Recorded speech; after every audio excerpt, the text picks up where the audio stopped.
What is loyalty? What is freedom? And what is power? Who should receive these, and to what extent should they receive them? How should these things be used? And what happens if they are crossed? Well, these are three big ideas explored in this month's retrospective. Gungrave, a mafia, crime-style anime kind of thing, featuring some supernatural elements, an extended flashback sequence, and for some reason an all-star dubbing cast, at least in English. And it's great! Now, Gungrave is one of those animes which I've known about for a while, but haven't gotten to simply because of this massive scale of the backlog on the channel here. I had a vague idea what it was about, and have been aware of it thanks to all of the comments in favor of the series over the years. And yes, thanks in part to those comments, here we are finally talking about Gungrave, something which is much more than the sum of its parts, as I was very pleased to find out. Indeed, I now understand a lot of the hype, as while Gungrave is a tad unconventional in some, if not many ways, these little quirks are always executed well, and the overall piece is one whose construction I enjoyed, even if I did find it a little odd at times. It's something that took me a little bit of time to figure out, but was definitely something worth figuring out, and was much more enjoyable once I did figure it out. Now, full caveat here, I am somewhat of a character-focused guy. I will admit this, and while Gungrave is not something that I would consider the most impressive in this regard, at least a few episodes in, it is something which I very instantly saw the potential of, and something which I could tell passion was put into. But it wasn't something that quite clicked for me initially. And then I realized that's because, as a character-focused person, perhaps I was focusing a little too much on the characters. As while Gungrave is widely and rightfully praised for the interesting dynamic between the main characters of Brandon and Harry, it is at its core a story about things bigger than two characters. It's a story about humans and certain ideals which they may have, and how they exercise these ideals, and how these exercises can affect those around them for both positive outcomes and negative outcomes. Ideals and ideas pertaining to the themes mentioned earlier, those mostly of power, freedom, and loyalty. And when I realized that this is kind of a case study on these three things, and how all of the fascinating interactions between the characters are tied to their own interpretations of these ideas, well, the series becomes much more interesting, if I'm being honest, as it evolves from a simple character story to a sort of commentary on humanity as a whole, and how some people can interpret things and interpret ideas like loyalty and power and use them for the betterment of those around them, and how other people can just be selfish assholes when it comes to these things. Now, I know that latter interpretation is rather vulgar, but it is true, and it is very interesting, especially because we kind of see a full spectrum of interpretations in this series, and it is a series which is, for that reason, much more interesting than I initially made it out to be. Gungrave is a series that should be appreciated for what it is, and not necessarily what one thinks it should be. And once I got my brain around that, a lot of the finer points of the series stood out a lot to me more. Finer points worth praise, and finer points which we will, of course, address later in this retrospective. Before I get more into all of these things though, I do want to talk a little context on the series right quick though. While I would not consider Gungrave to be a product of its time, it is something that can stand on its own regardless of era, it is something which does wear the era that it comes from on its sleeve. What I mean by that is that Gungrave is a great example of early 2000s anime, with its digital style of animation, its semi-realistic and gritty approach to things, think Black Lagoon and stuff like that, and its source material. I don't think this ever aired on Toonami, but I could easily see myself watching reruns of this after back-to-back reruns of The Big O or something. I don't know, but it just screams 2004 to me in one of the best ways possible, and as someone who is a big fan of that era, Gungrave is something which instantly felt like comfort food to me. I don't know, the era of the early 2000s is an anime era which holds the most mystique and nostalgia in my head, and Gungrave slots perfectly into that little corner of the anime world. It's a time when anime wasn't considered super weird or foreign anymore, but wasn't really mainstream either. It's this weird mid-ground when stuff was more professional and dubbing had definitely improved quite a bit, but it was still sort of a Wild West era where we could rely on such things as Cowboy Bebop reruns, but also still saw a bunch of weird and interesting things coming through the pipeline as well. It's this perfect mid-ground in my mind between refined and still experimental. It's a time that I consider to be my personal favorite of the genre, and this really does feel like something that is one of those early 2000s gems, and for that alone I respect it. Now, getting to the source material mentioned earlier, Gungrave is based on a video game for the PS2 by the same name. And while I've never played it, and I don't know how the story is conveyed there, though I do know there are some differences from what I've read, I don't really consider playing that game necessary to enjoy the show, because, well, I enjoyed the show and I've never even seen gameplay footage of that beyond a few minutes I looked up on YouTube for curiosity's sake. That being said, I do want to say that the PS2 game looks even more early 2000s than this. Guys, it's nostalgia, it's not criticism. And I want to applaud the studio Madhouse for risking to make an anime based on a video game with middling review scores. Getting back to this experimental streak we saw back in this era, this kind of stuff wouldn't happen today, as today a studio exec would see that this got a 6 out of 10 on gamerlife.org and say, nah, that's not selling. But back then, someone saw those same reviews and said, why not? I like the character designs, it could work. And my gosh, it did. While the game is something I've never played before and does have average to middling reviews, the anime it spawned is definitely not middling and deserves a lot of the praise that it does get. And there is a lot to praise here, from great technicals to creative story structuring, and of course the relationship between Brandon and Harry itself. Something which, while I don't consider to be the pinnacle of the series, is definitely something of note and the pinnacle for many. In spite of their close relationship though, the ideas are the main focus of Gungrave more so than these characters, and it does add a surprising amount of depth to theories that, while on the surface level, doesn't seem like it might not be too deep. Gungrave, in spite of having the word gun literally in the title, is something which can be surprisingly subtle, and something which does invoke deep thought, on occasion at least. And for these aspects, it is a lot more substantive than one might assume from the title and opening scenes, especially from the first episode. It's something which I think deserves a lot of credit in this regard, and especially for how it handles the core themes of loyalty, freedom, and power, as seeing how every character interacts with at least one of these is a major structural element that greatly paints their motivations and interactions, and even what defines them as characters, something which allows us to transcend a character story into a theme story that brilliantly dissects its characters using its main themes. That's not to say that the characterization is poor here though, as while I didn't initially appreciate how it was done, these sort of drip feed characterizations we get here do feel really good and natural, especially because of how the timeline is structured. Since Gungrave does take course over several decades, it is a surprisingly realistic way of going about things, as while getting acquainted with the cast isn't super quick, it is something that is consistently tackled and therefore feels very natural with the main characters and the supporting characters and even the tertiary cast.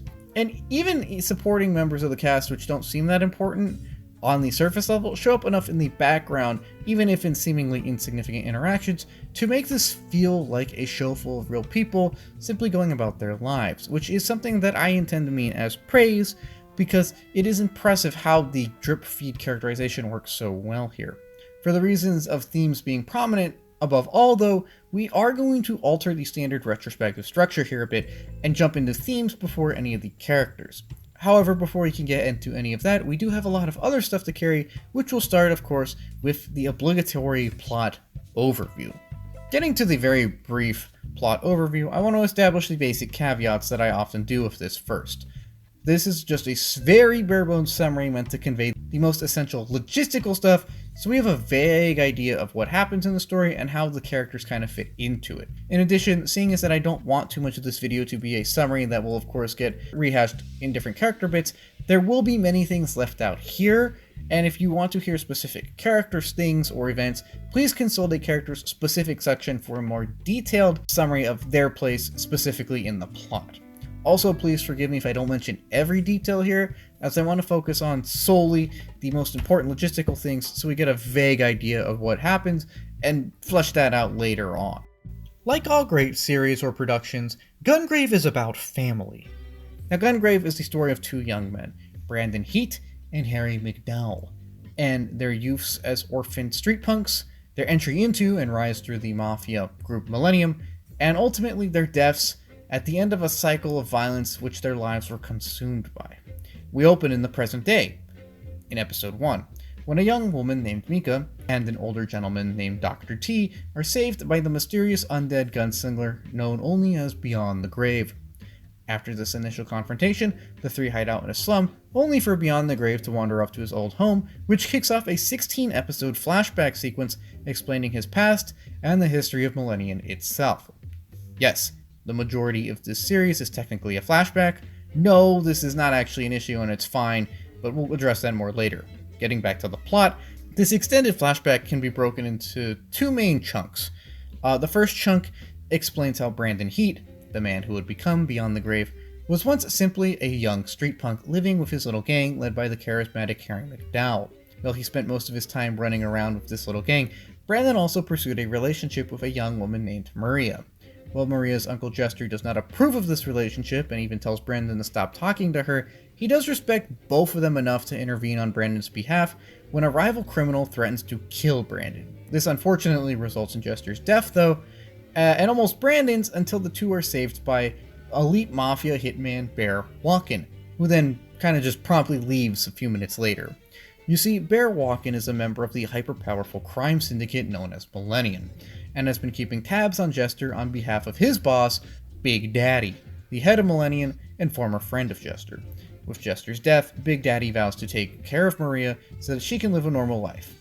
As the two then proceed to visit Jester's grave, more punks try to kill Brandon and Harry, who happen to be visiting the graves of their recently deceased friends in the same cemetery, and this leads Randy, this guy, of Millennium to scaring off the punks. This show of power so inspires the power-hungry Harry that he basically begs Randy for entry in the Millennium, and after proving his worth, is let in. With seemingly nothing else to do, and wanting to stay close to his friend, Brandon also tags along. Now this little arc takes up the first 4 or 5 episodes of the flashback, and the next 12 or so then chronicle the two's rise through the ranks of Millennium, as well as Brandon's evolving relationship with Maria, Harry, and of course, Big Daddy. On the business side of things, Brandon starts off as a simple hired muscle used to collect betting debts, although his work, effort, and reliability soon see him start to take on more wet work, and eventually he becomes a master sweeper, hitman, for the organization, placing loyalty to it above all else in accordance with Millennium's own quote-unquote code of iron. Along the way, he also becomes a made man, sees Maria on a regular basis, and hangs out with Harry and serves his agenda, even when Harry's agenda starts to show some concerning trends and behaviors. On the relationship side of things, Brandon deals with complex feelings in regards to Maria, Harry, and Big Daddy. While he loves Maria, he slowly pushes her away as he doesn't want to drag her down or taint her morality with the fact that he is a hitman. He considers himself morally impure and unworthy of her presence, and therefore basically rejects her by episode 15, and this eventually leads her to getting with Big Daddy, with whom she has a child. Meanwhile, on the Harry front of things, Brandon remains close to him throughout this part of the flashback arc, and the two do hang out from time to time, but Brandon does start to note that Harry has perhaps become a little too cutthroat or ambitious for his own good, and this will have consequences later. Finally, when it comes to Big Daddy, Brandon forms a very respectful and honest relationship with the man, and the two do seem to genuinely hit it off from the very start, as they have great respect for each other's visions and desires to protect those around them. While this relationship does have a tragic conclusion, it is a touching bond while it's around. And along the way, we also meet important supporting members of the cast, like the sly BalladBird Lee, the portly polymath Bob Poundmax, and Master Assassin Bunji Kugashima. I do also want to point out that while this is a very brief summary of this 12-episode arc, it should be noted that in-universe, this arc takes about, I want to say, sometime between 7 to 15 years to actually carry out. The timeline jumps around a lot, and we'll talk more about that later. One specific thing to note that occurs during this 12 or so episode arc is the introduction of the necrolization process. This was a process created by the much younger Dr. T that can help bring the dead back to life and essentially serve as immortal soldiers. While this process is initially introduced in episode 9 when the rival gang Lightning attempts to use it to overthrow Millennium, it's not really perfected until around episode 14, which is great timing because that's when Harry finally decides to just kill Brandon. You see, ever since the two had joined Millennium, the two aspired to reach the top, but for very different reasons, employing very different methods. Brandon aspires to protect and maintain the structure that has given him some kind of purpose in life, even if he regrets becoming a hitman. And Harry seeks to dominate that structure in order to bend it to his will for his own whims. Brandon has risen through the ranks by a mixture of sheer talent and dedication, while Harry has done so by employing cunning, manipulation, lies, trickery, and just good old psychopathy. As a result, the two slowly start to realize that their paths are irreconcilable, and when Harry essentially just asks Brandon for help overthrowing Big Daddy, Brandon pulls a gun on this man, as this is a very blatant act of betrayal against the Code of Iron, and against the organization itself. Brandon cannot bring himself to kill his best friend though, and Harry exploits this in order to kill him instead. What follows next is a series of power plays by Harry, who cements his grasp on the organization Millennium by marrying Bear Watkins' daughter, essentially neutralizing him, bullying other executives into submission, and forcing Big Daddy to name him as his successor. We should note that Harry had the other ones named in front of him killed. Not content to be a mere figurehead though, exploited by this psychopath, Big Daddy does confront Harry around episode 16, only to die at his hands, and for Maria to basically run off into hiding. Knowing all of this might have happened though, Brandon had already requested that Dr. T necrolyze him so that he could, and I'm quoting, awaken in the future should he be needed. While Dr. T had no intentions of actually going through with this, he does respect Brandon's wishes and necrolyzes him. And fate forces his hand when Big Daddy and Maria's daughter, Mika, stumbles into him asking for protection against the hitman that Harry MacDowell had sent the killer in episode 17, which takes place 13 years after the previous episode, and I want to say a few days before episode 1/18. I say /18 because episode 18 is about 85% footage from episode 1 that's been recycled, and is thus set in the current day, and marks the end of the flashback sequences. In this era, we see a Millennium controlled by Harry MacDowell, which runs the city with an iron fist in an army of necrolyzed soldiers known as Orgmen. This is not the Millennium of Big Daddy, which operated subtly from the shadows, but a much more sinister and open one, willing to employ brute force and violence, much to the disgust of some of its older members. It is a booming empire though, and one which Harry runs through the help of the Big Four: Bob Poundmax, BalladBird Lee, Bear Walken, and Bunji Kugashima. I do want to say they will get their own segments in this retrospective, and they will be covered in a lot more detail there, so please don't worry about that. Anyways, what follows is the final arc of the series, which sees Brandon regaining some of his memory, his fights with the Big Four of Millennium, and the downfall of Harry MacDowell, who is so weakened by all of the chaos that Brandon has created that it creates an opening for older guard members of Millennium to successfully coup and oust him from the organization. The series then concludes with a Brandon weakened from all his fights with the Big Four, and a desperate Harry, now running from what were once his own guys, happening to meet up at their old haunt, where all of this began. There is then a sort of bizarre reconciliation as the two are pinned down by Millennium gunmen, and Brandon resolves to die protecting Harry, as even though that's what's kind of set off this whole chain of unfortunate events, it is the one thing that he's maintained consistently throughout his entire existence, and at this point he figures he might as well commit to the bit until the end. The two are eventually defeated, and as they lie under the oppressive sun, reflect on how everything has kind of come full circle, resolving to end each other's lives and the cycle of violence that they've been caught on for their whole lives. The two pass on into the next plane of existence to the welcoming calls of those who passed before them. Getting into my initial feelings on the ending, it felt really weird but fitting to me. It didn't make too much logical sense at first, but it felt right, and I think the more I think about it and the more I rewatch it, the more everything slowly starts to click into shape.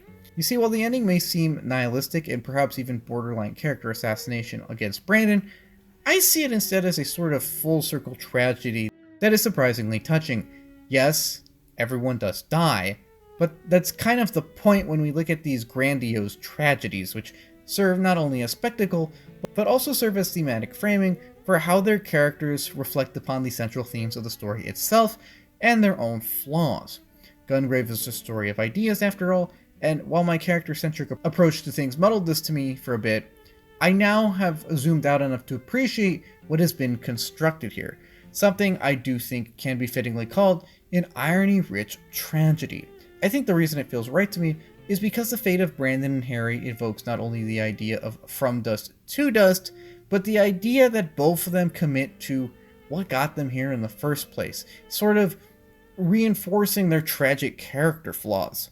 This is not to say that they don't have character growth or evolution, but simply to say that the flaws of characters can often come back to bite them when they least expect it, or far in the future. In this way, it does kind of evoke the grandiose scale of a true Greek tragedy, and I really like that because it does make this story about a crime-rated mafia feel more than just a simple crime, a true crime story, but instead a sort of commentary on humanity as a whole.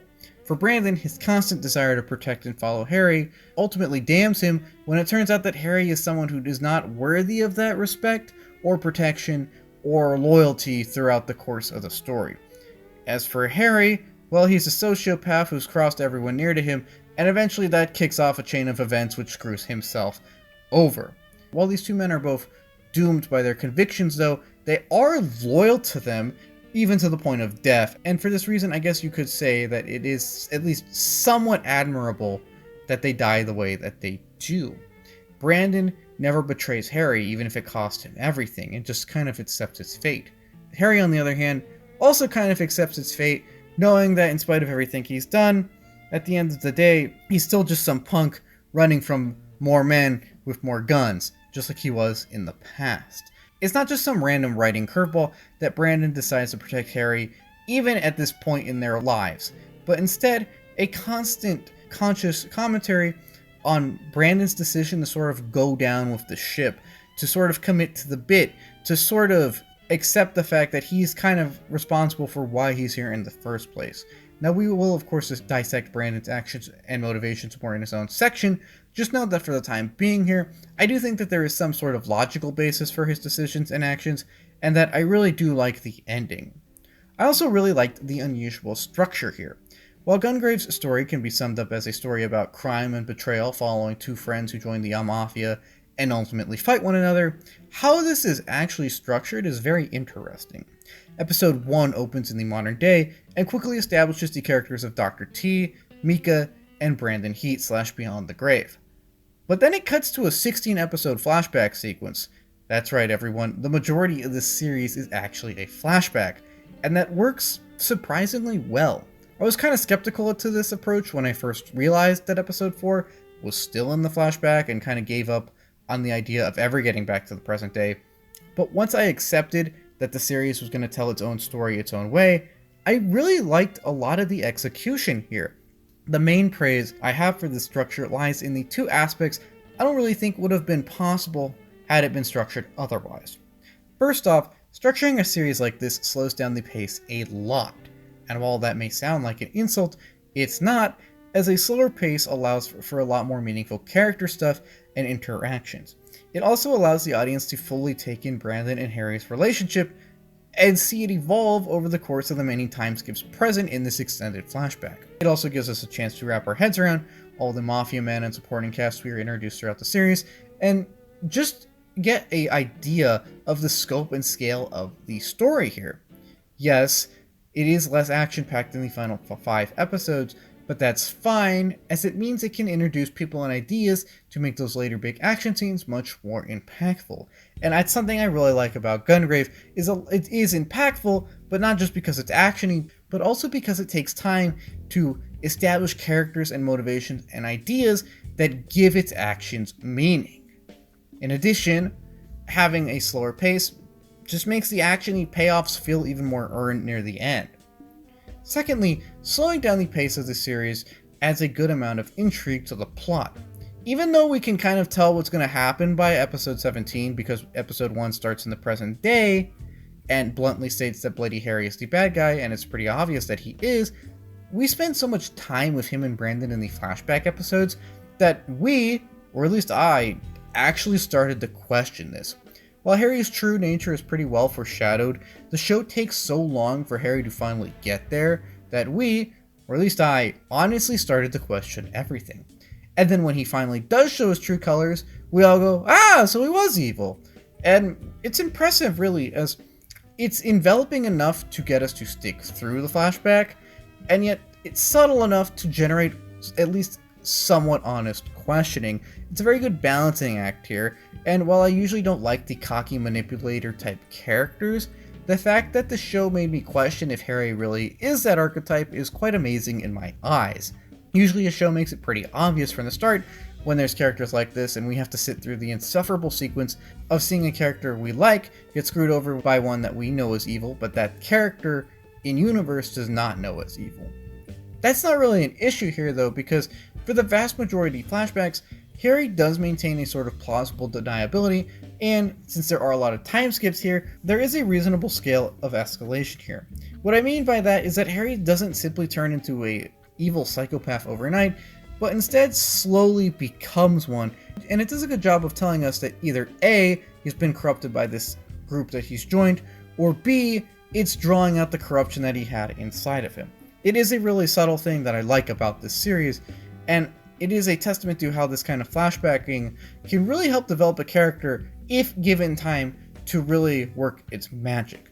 In addition, this just kind of makes sense from a logistical side of things, as I think that the production team saw the source material and then realized that if they only focused on the gameplay stuff, perhaps excluding the flashbacks in game, then the series wouldn't actually be that long, and they wanted to make sure that it would be. So instead of trying to come up with something completely new or just kind of rehash actual video game missions from the game, they instead decided to flesh out the flashback sequences in the source material to construct a full 16 episode backstory for everyone. And I really like this, as it feels reverent towards the source material, all the while providing a lot of character moments and interactions that are actually surprisingly impactful and much more important than they initially seem. Yes, Gungrave's execution of its broken up timeline isn't always perfect. I mean, there are times where the only things telling us that we're 5 years after the previous scene is one line of throwaway dialogue. However, other than occasionally sloppy jumps, the odd structure is a surprisingly good one, which they did do a good job of giving a lot of attention to. I mean, you can tell that there are multiple time skips in this flashback simply because all the character designs change over time, and not just Brandon and Harry's, but even that as a supporting cast. In addition, since the themes of Gungrave are timeless, it's okay that there's a less than immaculate timeline present here, and that's not really a grave concern even. Overall, Gungrave's narrative structure, while not the most conventional and containing multiple gaps in our knowledge, i.e. unannounced and announced time skips, is something that is very solid and something which I think is a great positive in favor of the series. Something else like this is also its setting and technical work. Gungrave's setting is one of those anime settings that almost perfectly walks the line between specifically applicable and vaguely believable. What I mean by that is that the city seems fleshed out enough to be lived in, and is defined enough to feel like a real city populated by real people, and even perhaps run by a real plausible criminal empire, all the while excluding any exact specifics of nationality, politicity, history, or geography that may tie this to a specific enough location for our suspension of disbelief to really be interfered with. It's a location that obviously seems based in reality, but doesn't have enough real life bits or details to pin it to a specific location, and therefore undo our enmeshment into the world of Gungrave. It seems inspired by real life, but not quite taking place in any specific part of real life, which is perfect for something like this, which while gritty, also has some sci-fi and over-the-top anime elements that do at least slightly separate it from the world in which we actually live in. As for the city itself, I want to point out that I don't actually think it's named anywhere throughout the series, which, while seemingly lazy, is actually a probable conscious decision made to maintain this air of plausibility, as if a specific city was named, not only would that, probably be kind of insulting to that city considering what happens in this series, but it would also provide an easy way for us to easily disprove that any of this could have happened, because, you could just look up that city on Wikipedia or something and notice that there is no mention of Harry MacDowell in that Wikipedia entry. No, instead, an unnamed setting goes perfectly with a seemingly plausible plot. As for the look and design of the city itself, it seems like some kind of amalgamation of Rio, New York, and Messina to me. I don't know why Messina, but I thought of Sicily, and Messina was the first city that came to mind. For Rio, we get sort of a tropical setting, as well as the hilly slums of the city. The skyscrapers and expensive clubs of the city are probably inspired by bright urban locales, some really big bustling centers of commerce, and I just thought of New York when I thought of that. And finally, a lot of the old world and rustic, smaller locations and buildings of Gungrave Setting just reminded me of Messina with its old world charm and general Mediterranean climate. Now, I can't confirm to you that any of these cities went into the actual design of the locations of Gungrave, but it feels right to me, and it just seems like someone said, Mafia, these three places came to mind, and then the designers whipped up an amazing amalgamation of all three of these. In spite of the amalgamated birth of this place, though, everything feels pretty natural, and it's a beast all its own, which maintains a living pulse that and even evolves throughout the series. From the slums on the hills, to Big Daddy's big estate, to the massive Millennium headquarters, every notable location is one that we see multiple times from multiple angles, often with multiple characters, multiple times for multiple reasons, all reinforcing the single identity not only of these specific locations, but of the city as a whole in and of itself. And I love that because by seeing the recognizable growth, development, and interconnection of all of these different parts in this one location, we recognize that this is a single coherent location, making it feel more organic and more lived in, further reinforcing the air of plausibility that Gungrave really wants to go through throughout the series. This is a grounded series, and therefore it makes sense that when we look at all of the different locations in it, they are connected to the other locations in a way that makes sense, at least according to real life lore. There are slums, there are run-down but okay areas, there are parks, there are small suburbs, there's the docks, there's all the skyscrapers that Millennium uses, and there are many inconsistencies within the city itself, but it's important to note that all of these locations and all of these aspects are things that we might see in a real city, in a real-life place. There's no uniform look here, and that's kind of the point, because realistically, what place is 100% uniform in this world?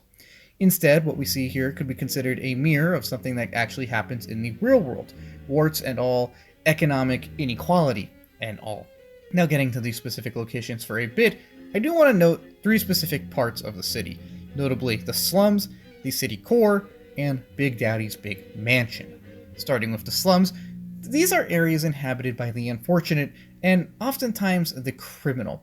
Areas that might not even have utilities at some times, and which either crush their inhabitants through poverty, inequality, and crime, or teach them how to fight to at the very least survive all of these crushing realities of life. They are places where crime is common, and you would definitely not want to raise a child here.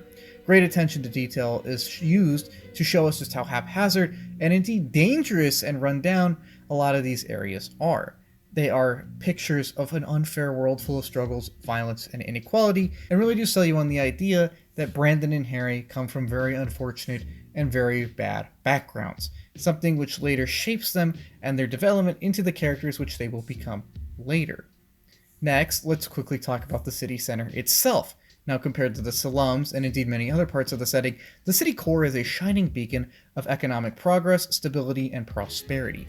It has skyscrapers, it has cafes, it has clubs, it has big businesses, and it has Millennium headquarters. It is a beating heart of the setting and one from which the power over all of the other settings emanates.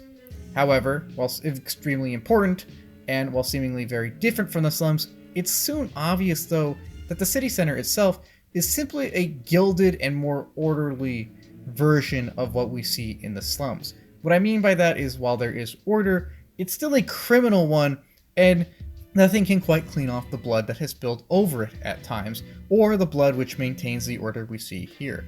Yes, violence is less prominent, but the threat of violence and indeed the rule of violence still maintain the order that we see here, even if it is a lot more orderly than what we see in the slums initially. Finally, let's briefly talk about Big Daddy's big estate. Now, this estate is located somewhere either on the outskirts or just outside of the city, and serves as a beautiful refuge for the crime kingpin. It's a lush and well-cared-for retreat from the chaos of the city, and somewhere where quiet and serenity can actually be found for fleeting moments. It's one of the only places that seems at least physically disconnected from the other settings of the series, and it conveys Big Daddy's hope for establishing a peaceful world free of betrayal, even if that peace comes at gunpoint. And its brief appearances mirror the fleeting nature and serenity of this world which Gungrave takes place in. It does seem fantastical, not necessarily because it is implausible or unrealistically large, but instead because of just how much its peaceful air contrasts the violent surroundings of the rest of the setting. And fleeting is an important word to note here, because I also want to note how setting progression mirrors character and plot progression. One of the things I really love about Gungrave is just how everything feels tuned into what it wants to go for, or for whatever point in the plot that we're at in particular. And the setting is a good example of this, as Brandon and Harry start off in the slums, a rough world that scars them and shapes them, especially Harry, who probably learns his psychopathic impulses at this area. Next, the two rise up through Millennium though, and we see them start to spend more time in the city. Just as the city is gilded though, and really corrupt at its core, Harry and Brandon's seeming rise through the organization is something only possible through the use of violence that they grew oh so familiar with in these slums. And Harry's rise in particular especially mirrors the gilded aspect of the city core because of all of the deception, lies, and cunning that he uses to facilitate his own rising through the ranks.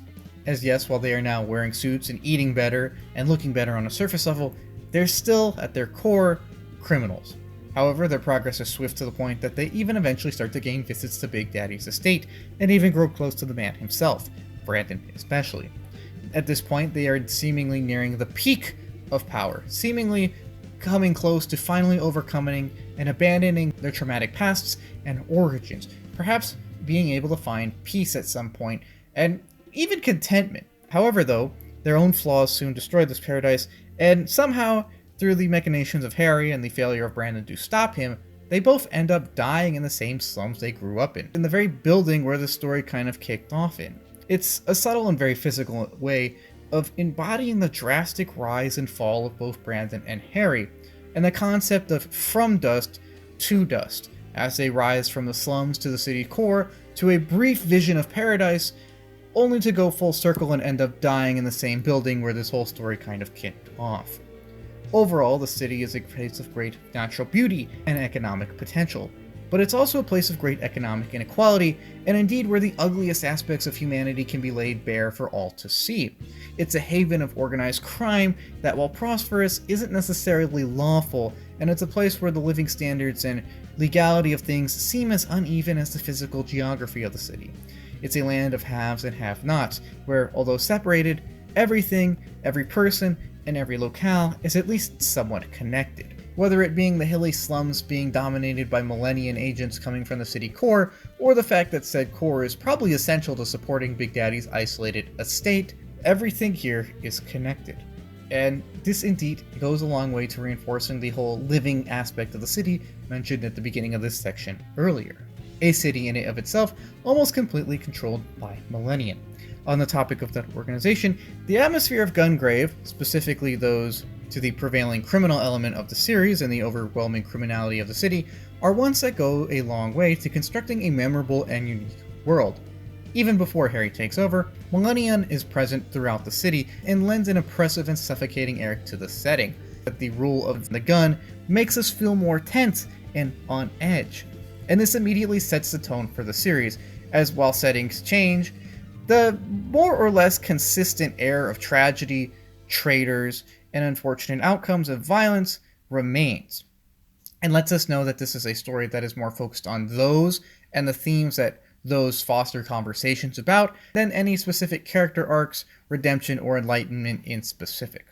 And I really love this aspect of the setting. It's one of the first major signs that tells me that this is a tragedy first and foremost, that wants to speak about its ideas and general exploration of the human psyche, as opposed to exploring a specific human psyche. As the setting creates a big picture kind of atmosphere and indeed setting, it also opens our eyes to the fact that this is a big picture story and not necessarily one just about Brandon Heat or just about Harry MacDowell.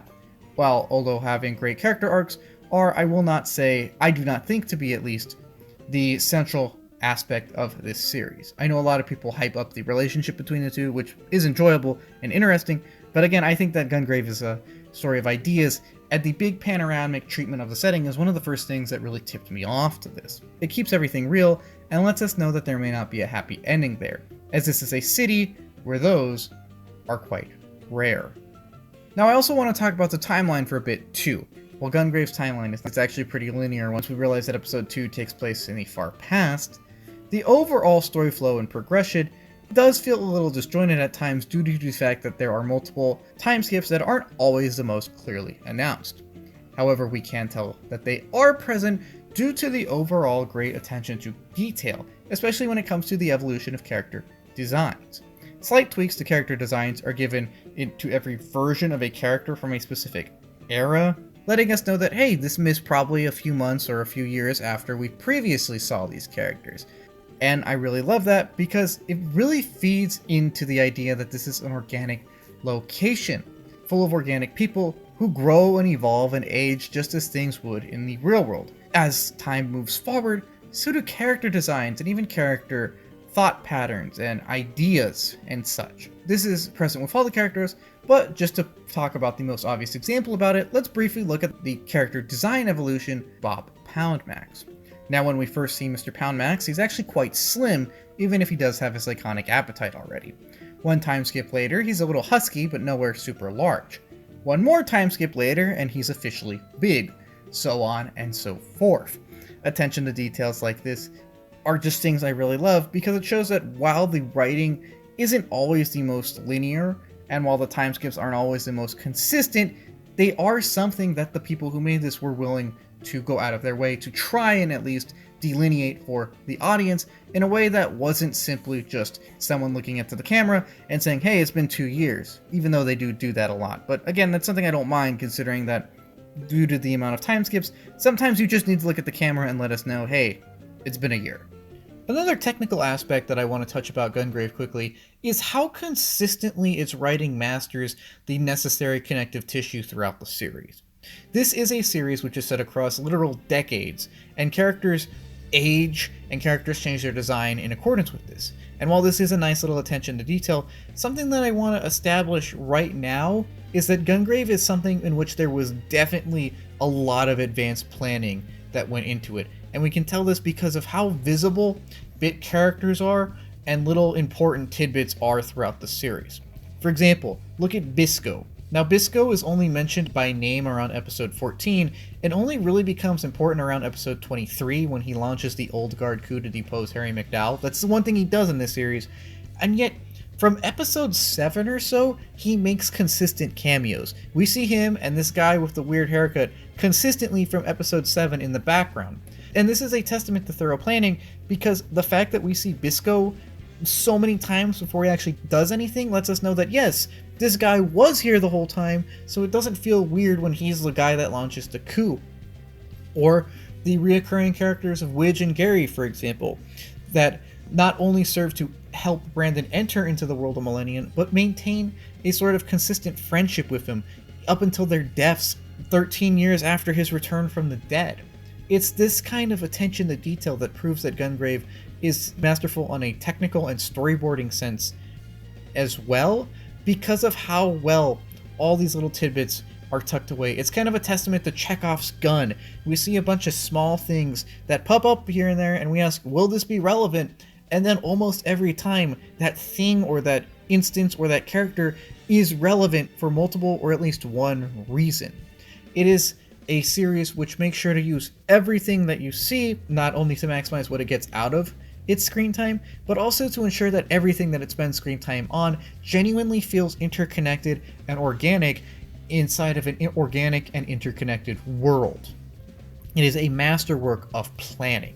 Another writing aspect that I want to quickly comment on and compliment is that there is a great job handling a lot of unspoken tension.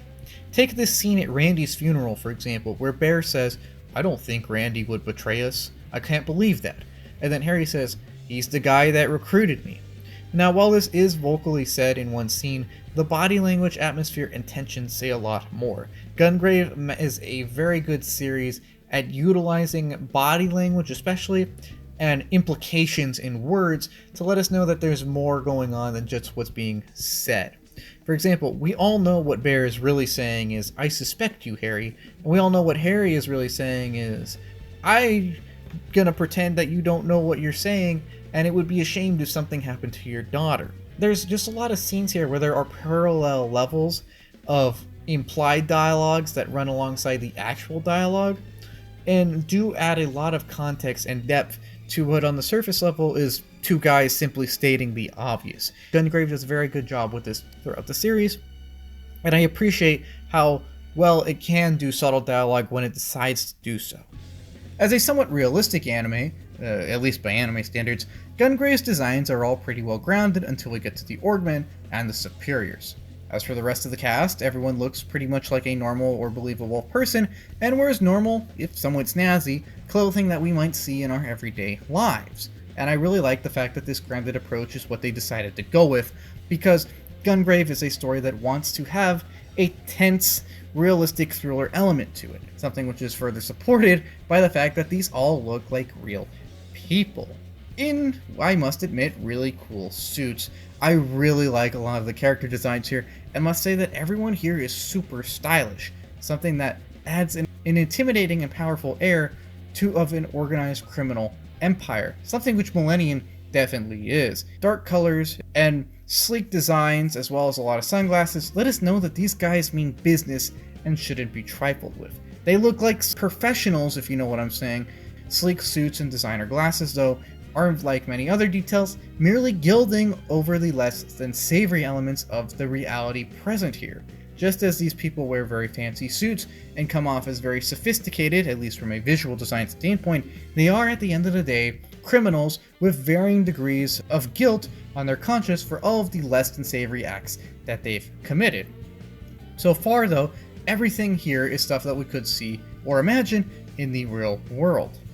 Straying from this, though, is the ghoulish Orgmen and their designs, which, while often presented in the same snazzy suits as their compatriots, are definitely not the same and instead are reanimated corpses made to serve Millennium after death. They look extremely uncanny, and indeed their unnatural movements, designs, and power and durability let us know that even the natural order of things, of life and death, mean nothing to the power-hungry sociopath Harry MacDowell, the man who, after all, funded their creation. As the Orgmen are disgusting facsimiles of the dead men that they once were, though, it's important to note that how, on a thematic level, how they mirror the Millennium that has spawned them. The Millennium of Big Daddy would never trifle with such things, and did maintain an air of restraint, as we see Big Daddy himself, often in his fancy suits, simply maintaining the order of things. However, the Millennium of Harry MacDowell is one that cares for no such things, and, as such, is willing to let the Orgmen enforce his iron will across the city. On Harry himself, I also want to make a quick note on his wardrobe. As while everyone else basically wears standard black suits, Harry almost always wears mostly white, and I love this little attention to detail as it shows Harry's desire to portray benevolence, all the while blatantly exposing his inherent dishonesty and treachery, as while that color may often be associated with purity, Harry is nothing like that. In fact, he is the most dishonest and treacherous member of the entire cast, and arguably one of the most sociopathic. BalladBird may be slightly more so, but Harry is definitely no saint. As for the visuals as a whole, I think that gets us to the transition to the technical component of this retrospective. Gungrave's visuals are a textbook example of the digital style very prominent in the early 2000s. It's a softer, less linear style than the often very detailed looks of the 80s and 90s, and something very familiar to us who grew up with Toonami. It's a look that I personally love. I think that this is my favorite sort of aesthetic, even if it's not as objectively or technically detailed as some of the 90s and 80s stuff, and it's something that I think is just very beautiful to look at, and that's not just for Gungrave in general, but the digital animation of the 2000s. Again, something I have a very specific soft spot for. That's not to say that the animation isn't detailed or excellent, though.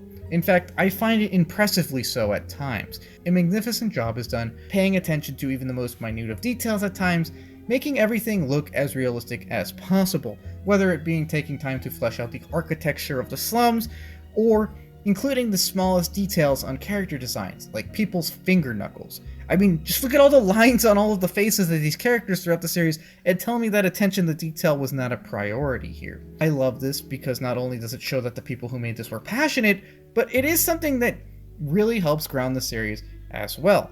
Because, yes, I understand that we can't get all the lines on all the fingers in every shot. Seeing them in many of the shots like this reinforces to the idea that this is something that wants to feel real, and it impresses me how consistent a lot of this attention to detail is. In addition, said animation is almost always smooth and consistent as well, making Gungrave a consistently beautiful sight to see, even if a lot of the criminal aspects of it are not what we would consider beautiful from a moral standpoint. And I stress all of this because the first time I watched Gungrave, I wasn't necessarily impressed by all of the cinematography of it. It's definitely good. I mean, they don't just do shot reverse shot constantly, but it's not the most crazy thing I've seen on this channel either. And then that's when I realized that's probably not a budget or artistic constraint thing, but an intentional decision. You see, as a series that wants to feel realistic, Gungrave needs to feel accessible. And as much as we might not want to admit it, a lot of our life does not occur in Dutch angles or fisheye lenses or in cropped frames, but instead through the standard flat or maybe even panoramic shots here and there. Nothing too fancy is done because Gungrave doesn't want to be too avant-garde, but instead wants to be gritty and grounded. It's not a story that wants to enamor us in a fantastical world, but instead wants to convince us that it could have happened in our own world, and as such, to maintain an inherent accessibility necessary for that task, it tends to use the most accessible shots that we ourselves might see in our own lives through our own views, i.e., a lot of things that, while not the most avant-garde or necessarily super hardcore creative or artsy, are very efficient and very practical. That's not to say that there's no standout cinematography. In fact, there are a lot of good uses of lighting and cropping throughout the series. It's just instead to say that we don't need to have the super fanciest or innovative camera stuff here 100% of the time constantly in order to get Gungrave's message across in the way that it would like it to get across. Instead, Gungrave knows that it needs to be accessible to some extent and therefore uses a lot of accessible shots and camera techniques. And it just feels right here because it's very in line with the overall creative ethos that Gungrave has set its heart upon. Something else that feels right here is the dubbing. Now, when it comes to the great sub versus dub debate, I will admit I do prefer watching the dubs most of the time because, well, I'm too lazy to read if I'm being honest, and most of the time the dubbing is either proficient enough to not be an issue, or so bad it's funny or notable, so I just prefer dubbing personally. I know that's considered a sin sometimes, but I don't like reading, sorry. As such, Gungrave was something that I endeavored to watch dubbed. And oh boy am I glad I did that, because it has what I would consider a near all-star dubbing cast, at least in the English version, especially when it comes to the supporting members of the cast. Now, starting off with the two main characters of the series, Brandon Heat is voiced by Kirk Thornton, the voice of a certain hedgehog, not the chili dog one. Where's that damn fourth Chaos Emerald? Who also has worked on a lot of other anime, notably including Bleach, Ghost in the Shell, and Samurai Champloo as one of the main characters, Jin. While he doesn't say a lot in this series, in fact, Brandon's lack of dialogue is something we'll talk about in his own segment, I do think that he is an overall great voice actor, and his lack of action and perhaps emoting here is not so much a reflection of his own performance, but indeed more of the script that he was given, and perhaps a little bit of the direction he was given. Harry actually has two voice actors, Tom Winner and Tony Oliver, who, while perhaps lacking the same big names as a lot of the contemporaries that I will note past this point, still do a great job, although I will nitpick the fact young Harry's voice doesn't really sound like it could have evolved in the older Harry's voice, and I don't really know why he has two voice actors if I'm being honest, but they do both do great jobs, so it's fine. And that gets us to the supporting cast, who, in my opinion, consist of some of the most iconic voices of the early 2000s. Starting with Maria, we have the vocal talents of Michelle Ruff, Rukia Kuchiki herself. Now, as someone who grew up watching Bleach, this was an amazing moment to me, as while Maria doesn't do too much talking in Gungrave, I could tell it was Michelle Ruff pretty quickly, and that made me realize that they did get some great high-end talents here. It was just a great nostalgia rush for me hearing her voice something from the same era. Next, I think we should also mention William Frederick Knight as the voice of Dr. T. While this name may not be the most recognizable to some, the voice of Mr. Knight probably is, as it was one of, if not the, most iconic, quote, anime old man voices of all time. He does the voice of Chief Aramaki from Ghost of the Shell, He does the voice of Gordon Rosewater from the Big O. He has multiple vocal credits simply listed as Old Man. This man knew how to do a great old wise man voice, and he does a great job of it here. Next, before we get to the three most standout vocal talents here, let's quickly credit industry veterans Doug Stone and Lex Lang, who portray Bob Poundmax and Bunji Kugashima respectively. They both do a great job sounding like their characters, and I especially love Mr. Lang's portrayal of Kugashima with a sort of vague East Coast New York accent. It is kind of out of place considering everyone else here, but it does sound pretty cool in context. And that finally gets us what I consider the three most notable vocal talents here. We'll start with BalladBird Lee's voice actor because he has the least vocal screen time here, and that is the voice of Stephen Blum, most famous for being the voice of Roger Smith from the Big O. Yeah, that's a joke. I know he did Spike Spiegel from Cowboy Bebop too, I know. But anyways, Blum's voice is great here, as it is in almost anything he's in, and as someone who knows him best for his kind of cooler or more stoic and heroic performances like that of Spike Spiegel and Roger Smith, seeing him play a complete psychopath here is just great. BalladBird has several scenes where he just screams into a camera, and hearing Steve Blum do that, and just how high-pitched he can get should he decide to, is quite frankly impressive and just fun. BalladBird doesn't have the most lines, but I instantly knew it was Steve Blum when I heard it, and I was glad to see that he picked up this little role just for the sake of it. And next is one of his iconic castmates from Cowboy Bebop, that being Bo Billingsley, who played Jet Black in Cowboy Bebop, and here voices Bear Walken. Like with Jet, Billingsley's deep, earthy tones do a great job lending power and wisdom to an older and more introspective member of the cast, and I think it's a perfect fit here. Bear always sounds dignified, he always sounds measured, and he always sounds like a professional willing to get the job done. What I'm saying is that Billingsley's performance perfectly fits what they wanted in a character like Bear Walken, a professional who, while willing to get his hands dirty, always does so for a reason and always does so according to a strict code that he himself firmly believes in. Finally, we get to not only one of the main characters of the series, but in my eyes, one of the main characters of this channel, a man that I have to shout out every time I hear, because I just think his voice is one of the best radio or voice actor voices of all time. That's right, the man, the myth, the voice himself, Michael McConaughey is in this. Apologies to Mr. McConaughey if it's pronounced McConaughey. I know I go back and forth between those pronunciations on this channel, but I'm pretty sure it's McConaughey, so I'm sticking with that. Anyways, this guy, in my opinion, has one of the most iconic and immediately recognizable standout voices of all of anime dubbing. And yes, I know he hasn't been in a lot of things when we really zoom out, but it's just a voice that really sells me on any character he voices, and a voice that it's just amazing, what can I say?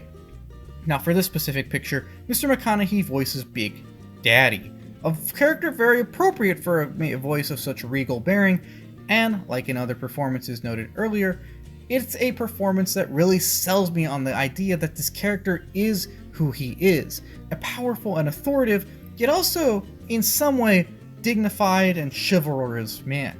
A man who may not have the most clear conscience, but definitely has some kind of restraint and conscience. And I really just like Michael McConaughey's voice if I'm being honest.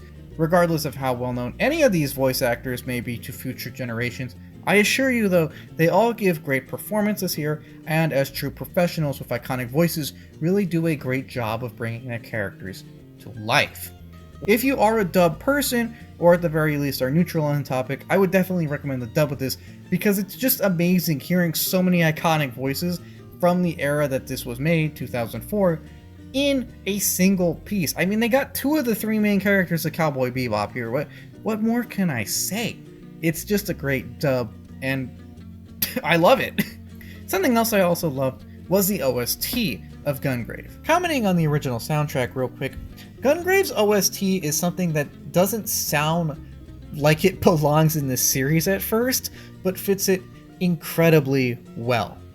Just like how Gungrave on the surface seems like some kind of schlocky action piece, but is really a subtle commentary on bigger themes of loyalty, power, and freedom, with some good character dynamics and interactions, The OST is not simply a blaring score of action pieces. No, instead it's a very smooth, very jazzy, atmospheric, and surprisingly subtle and sentimental score composed with a lot of strings, upright bass, piano, and other various instruments. It doesn't sound like you would expect, but instead a rather old world and charmingly refined piece that is still very passionately played and perfectly measured. A testament to not only the people that wrote it, but also the people that performed it. Just as the dialogue in Gungrave can have many layers for one scene, a lot of the songs also have a lot of layers composed in such a way to make every song truly stand out and truly memorable. It's an OST which I would recommend listening to on its own, just to appreciate how well it fits the subtlety of the piece. It's not what I expected, but then again, neither was Gungrave, and for those two things, I'm very happy that they're not necessarily what I expected. I also like the clever naming convention of naming the first album the OST Right Hand, and the second album Left Hand, because, well, that's where Brandon holds these guns. One more quick note is while I do use OSTs in my retrospectives in order to kind of let those saturate while you watch this video, I will say that a lot of the songs here were slightly tweaked to kind of skate around copyright. So stuff like adding reverb, or perhaps slowing a song or speeding a song up by around 5%. Nothing super noticeable, but just a disclaimer so you know that this is not quite the original soundtrack. But it is a soundtrack I would recommend listening to nonetheless. With the technicals of Gungrave discussed, I think it's now important to discuss and dissect the most critical aspect of the series, which are its three key themes, those being of power, freedom, and loyalty. Now, each of these themes is applicable to every character in the series, at least to some extent and in some way, and therefore I think it's important to discuss all of them in order to further contextualize the character segments later on. I know this is not in line with my usual design philosophy here, where I like to connect a certain theme to a character and kind of flip-flop between character and theme. Since these three lenses are so critical to how we view the characters, I think it's important that we get to know them in order to facilitate the character segments later on. Each of them will receive their own little nuanced section in order to get what I think the series is saying about them, or at least a brief summary of them. And for this lengthy segment, I'd like to start with how each of them stands on its own, and finally how they interconnect. How they interconnect with the characters will be, of course, covered in the character-specific segments. Starting with the idea of power, which is kind of the baseline theme here, the central conflict of Gungrave centers almost exclusively on Harry MacDowell's quest for that very thing, for power. But why does he do this? What is power good for? And is it even something that worthwhile pursuing? How should it be exercised? And what happens if someone doesn't exercise it properly?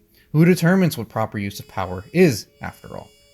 Well, on a surface level, power is good for changing things as one sees fit. This makes sense, and it's a pretty simple definition that Gungrave seems to line up pretty straightforward to us. If one has power over something, they can change it or shape it according to their own whims and visions, and the degree to which they are able to do this, of course, depends on how much power they have, both in general and depending on what they're trying to do over that specific topic or group or whatever. If not, if they don't have enough power to completely override something, then they must abide by how others decide to influence these things or shape them in regard to their own ideas and to whatever extent that they themselves are able to do this. Now, obviously, we would all like at least some agency over our lives and environments, so a certain level of empowerment of healthy agency is of course a very perfectly reasonable thing to seek out. There's nothing wrong with seeking to master one's self, and there's nothing wrong with trying to change things for the better and change things in general sometimes. It's a normal and natural thing to do. However, different visions and goals and perceptions of ideals take different levels of power to influence through, and where someone draws the line between worthwhile and justified pursuits and unhealthy ego trips is something up to personal interpretation. For example, there's nothing wrong with someone wanting to take control of their own life, eating a certain way, exercising a certain way, living a certain life, maintaining a certain schedule. As long as these things are not blatantly harmful to someone else, there's nothing wrong with someone seeking to empower themselves to do these things how they want. However, if that same person was to try and extend the same practices over to someone who doesn't necessarily care for them or ask for them, then there's obviously cause for concern, as all of this pushing may not necessarily be justified.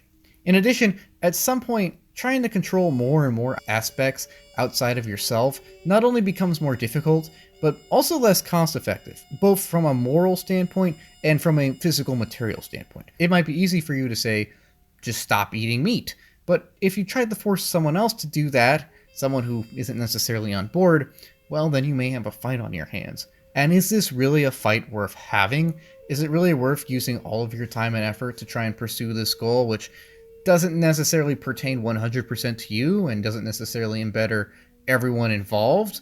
In addition, it's also important to briefly note that there are different forms of power, ranging from soft power like money, manipulation, respect, and things like that, to hard power like gun violence and murder. And Gungrave shows how the constant desire for power and the constant favoring of hard power over soft power will, in the long run, not be very cost-effective or sustainable. And that if one seeks to accomplish complete control over everything, at the end of the day, they're just going to go on a very long and self-destructive and self-defeating journey. As such, power should not be the be-all and end-all, and Gungrave makes this clear, but instead power should be something used to maintain some kind of agency over oneself, and to maintain some kind of stable, functional order. The judicious application of power, employing some kind of self-restraint when using it, and not trying to 100% control everything all the time, will often be more efficient and durable than brazenly flaunting one's own power at all times and trying to lord over every aspect of all of those around you. A gradual climb is often better than a land of sharp peaks and low valleys. And all of these various points are proven by how Gungrave contrasts the reigns and ruling styles of Big Daddy and Bloody Harry. While both do eventually accomplish lording over the most powerful outfit in town, how they run it and what goals they pursue couldn't be further apart. Big Daddy takes a more hands-off and restrained approach to things. I mean, don't get me wrong, he's still a crime kingpin and willing to commit numerous heinous acts to maintain his order, but that order is still one that is relatively orderly and includes defined codes and conducts, and indeed this can garner some respect. In addition, Big Daddy is willing to pay back favors to those whom he thinks he owes favors, and it's important to note that he tries to rule through respect more so than fear, through willing collaboration than establishing total dominance over literally everyone and everything. He knows that often negotiations and words are much cheaper than wars and body bags, and that while he could theoretically control more or get more or exercise more power over more things, doing so would A, come at least some kind of material cost that he might not see a need to spend, and B, and more importantly, compromise what questionable moral integrity and legitimacy the organization has. Now, the organization does have these things during his reign, and these are two things that he sees as much more valuable than whatever marginal benefit he could gain by compromising them and compromising the order that he so maintains through millennia. Harry, meanwhile, has no care for codes of honor or subtlety or anything other than himself, really. Indeed, while Big Daddy ruled for millennia, Harry instead just sees it as his own personal army and piggy bank, beating and bullying all those who oppose him with no sense of remorse or even hindsight, where Big Daddy exercises restraint upon realizing that being all-powerful is both too costly and impossible to pursue for a very long time. Harry has none of this restraint and even tries to defy death itself through the Necrolization Project. And he often prefers to rule through fear, earning resentment where Big Daddy would earn loyalty and respect. What this ultimately accomplishes is Harry's own ousting, as those under him use the first big opportunity available to overthrow the guy. Someone who pursues and wields power ruthlessly will inevitably cross a great deal of people, and when that crosses the wrong person or reaches a critical mass, then that person will be ruthlessly deposed. The pursuer of power will ultimately pursue their own downfall, which is exactly what Harry does. And as such, Gungrave completes this little commentary on the idea of power, saying that yes, power is something that everyone has to some extent, and that everyone should pursue to a certain extent. There's nothing wrong with exercising one's own agency and trying to improve one's own life. However, if the pursuit of power becomes the be-all end-all, and the degree that one seeks it out to becomes excessive, then failure is imminent at some point. You need to know where to draw the line, when to just take a break from things, and when to realize that you're never going to have complete control over everything, and to accept that. as failing to do so will probably just seal your fate as it seals Harry's. As while he pursues power relentlessly, ultimately, the consequences of that end up stripping him of all of his power. But that leads us to asking, why does Harry pursue power so doggedly?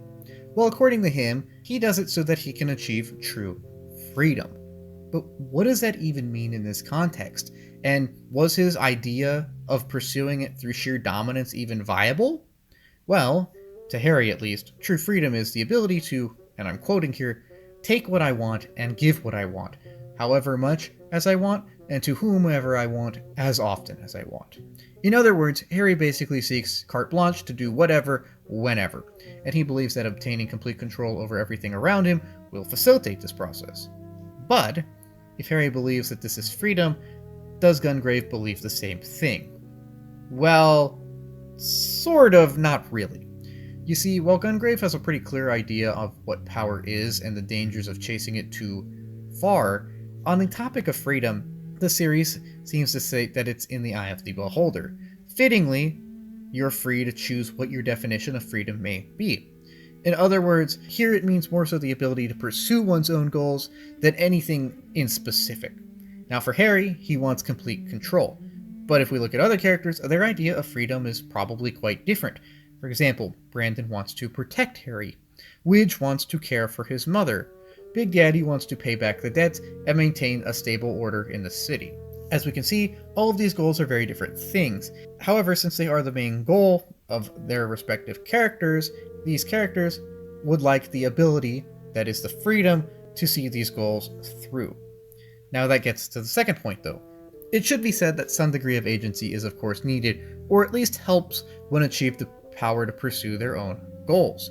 For example, the power afforded to Big Daddy allows him the freedom to care for Maria and maintain order and, cover all of his expenses. The power Brandon can harness from himself and his freakish talent allows him to protect Harry, and the purchasing power, in the form of money, that Widge earns for his hard work allows him to place his mother in the finest hospital. In all of these instances, it is undeniable that the power afforded to these individuals and or gained through their own work helps them achieve what they want. There is nothing wrong with someone taking steps in order to pursue normal or natural or healthy goals. However, just as complete control is a fallacy, so is the idea of complete freedom. It's simply impossible because we all have some kind of obligation, morally, emotionally, materially, and in any other way. If one sets limited and defined goals, then yes, their agency can afford them the freedom to get these done. We see this with Big Daddy, Brandon, and Widge, who all have very defined goals that they seek out and work towards these things until they are accomplished. But if one sets infinite or impossible goals, then no amount of personal power can necessarily facilitate these.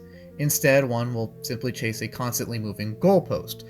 And while humanity's constant desire for improvement and new things is something that has helped drive our growth as a species, at some point we all need to learn how to take a break and say, that might be a bridge too far. Complacency is bad. But I think there is something to be said about the value of contentment, and freedom should be used to pursue this, as opposed to the most literal interpretation of being absolved of any kind of responsibility or morality. And again, we see this in Harry, who doesn't understand this, and as such, ironically is enslaved by his desire for complete freedom from all responsibilities or ethics, as this fuels his power tripping, and thus his downfall. Like the pursuit of power, a moral medium ground needs to be sought here, and just pursuing both of these things to the extreme is not going to end very well, because we all have our limitations and we all have our responsibilities. It's never going to be possible for us to surpass every limitation upon us. We are only human after all, and it's never going to be possible for us to completely absolve ourselves of any kind of responsibility. One of the reasons we will never be devoid of responsibilities is because of our loyalties.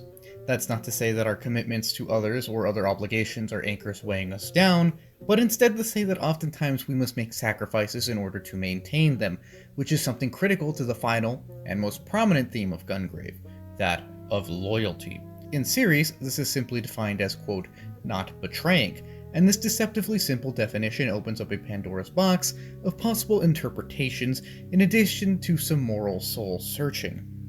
Gungrave analyzes this theme first by establishing this basic idea that loyalty is often putting whatever or whoever you value the most above yourself, and indeed others, and then seeing how multiple loyalties can sometimes interfere with each other, and question how conflicts arise and are resolved, and at what point does a betrayal really occur. It then looks at these conflicts, internal and external, and lets us ask, without necessarily answering, was the right person, group, or thing, or action chosen? Does Brandon betray Harry, as the latter claims, because he chose to be faithful to the Code of Iron? Is Bunji a traitor because he follows his orders to kill his mentor? It's a fascinating analytical process, as it clearly shapes every single character, and how they process their own clash of loyalties illustrates not only their individual selves, but little bits of humanity as a whole, effortlessly contributing to the morally grey nature of the series. Every character is pushed to a point of eventually having to choose one loyalty over another, and this does a fantastic job of not only explaining motivations, but also adding emotional depth and tension here. There is praise for the entertaining physical confrontation, of course, but tests and questioning of loyalties also lend a great internal aspect to a lot of the conflict here. Stuff like this shows the complexities of loyalties and how divisive they can be and how decisive they can be. It's a very blatant approach that says, you better know what you want, without really telling us what we should want. Indeed, Gungrave does a pretty good job of leaving a lot of moral ambiguity in regards to character motivations and actions, with the pretty obvious outliers of Harry and Lee, who are obvious sadists. However, what I'm saying is that we really have time to zoom out here and see a bigger picture. Loyalty can be considered a virtue and is often held up to be one, because in many cases it is.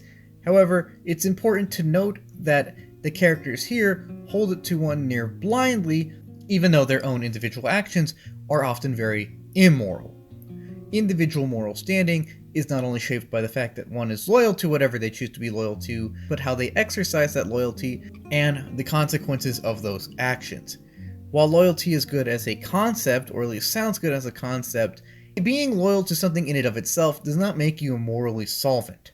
And we see this with a lot of characters here. We see that Brandon becomes a killer, morally bad, to protect his best friend, morally good on paper. But then that best friend becomes an even worse killer, which we could argue undoes any moral good intention here. We see Big Daddy foster a criminal empire, morally bad, to try and create some kind of peace and harmony in the city. In theory, good. I point out these contradictions because while Millennium does live by the code of irony of loyalty, good, theoretically, that very code often requires immoral actions to maintain it, like murder, bad. Thus pointing out the hypocrisy in the idea that loyalty is 100% virtuous by default, no matter what you're loyal to. One cannot call Brandon a traitor, and you can definitely call him loyal to what he's decided to follow.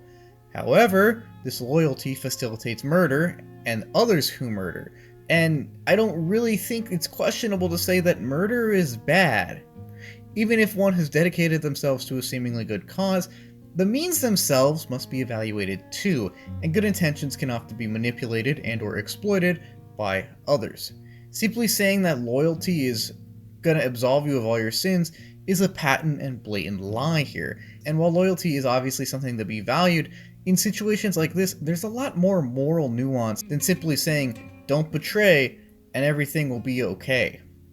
And most of the cast is aware of this too. While the Code of Iron is something that dictates the actions and consequences many characters execute and experience, they are all, at least to some extent, aware that being a good member of the organization is not necessarily synonymous with being a good person.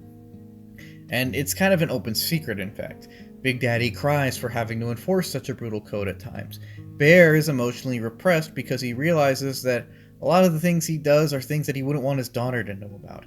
And Brandon goes so far as to push his lover away because he's convinced that he's unredeemable and doesn't want Maria to see what he's become.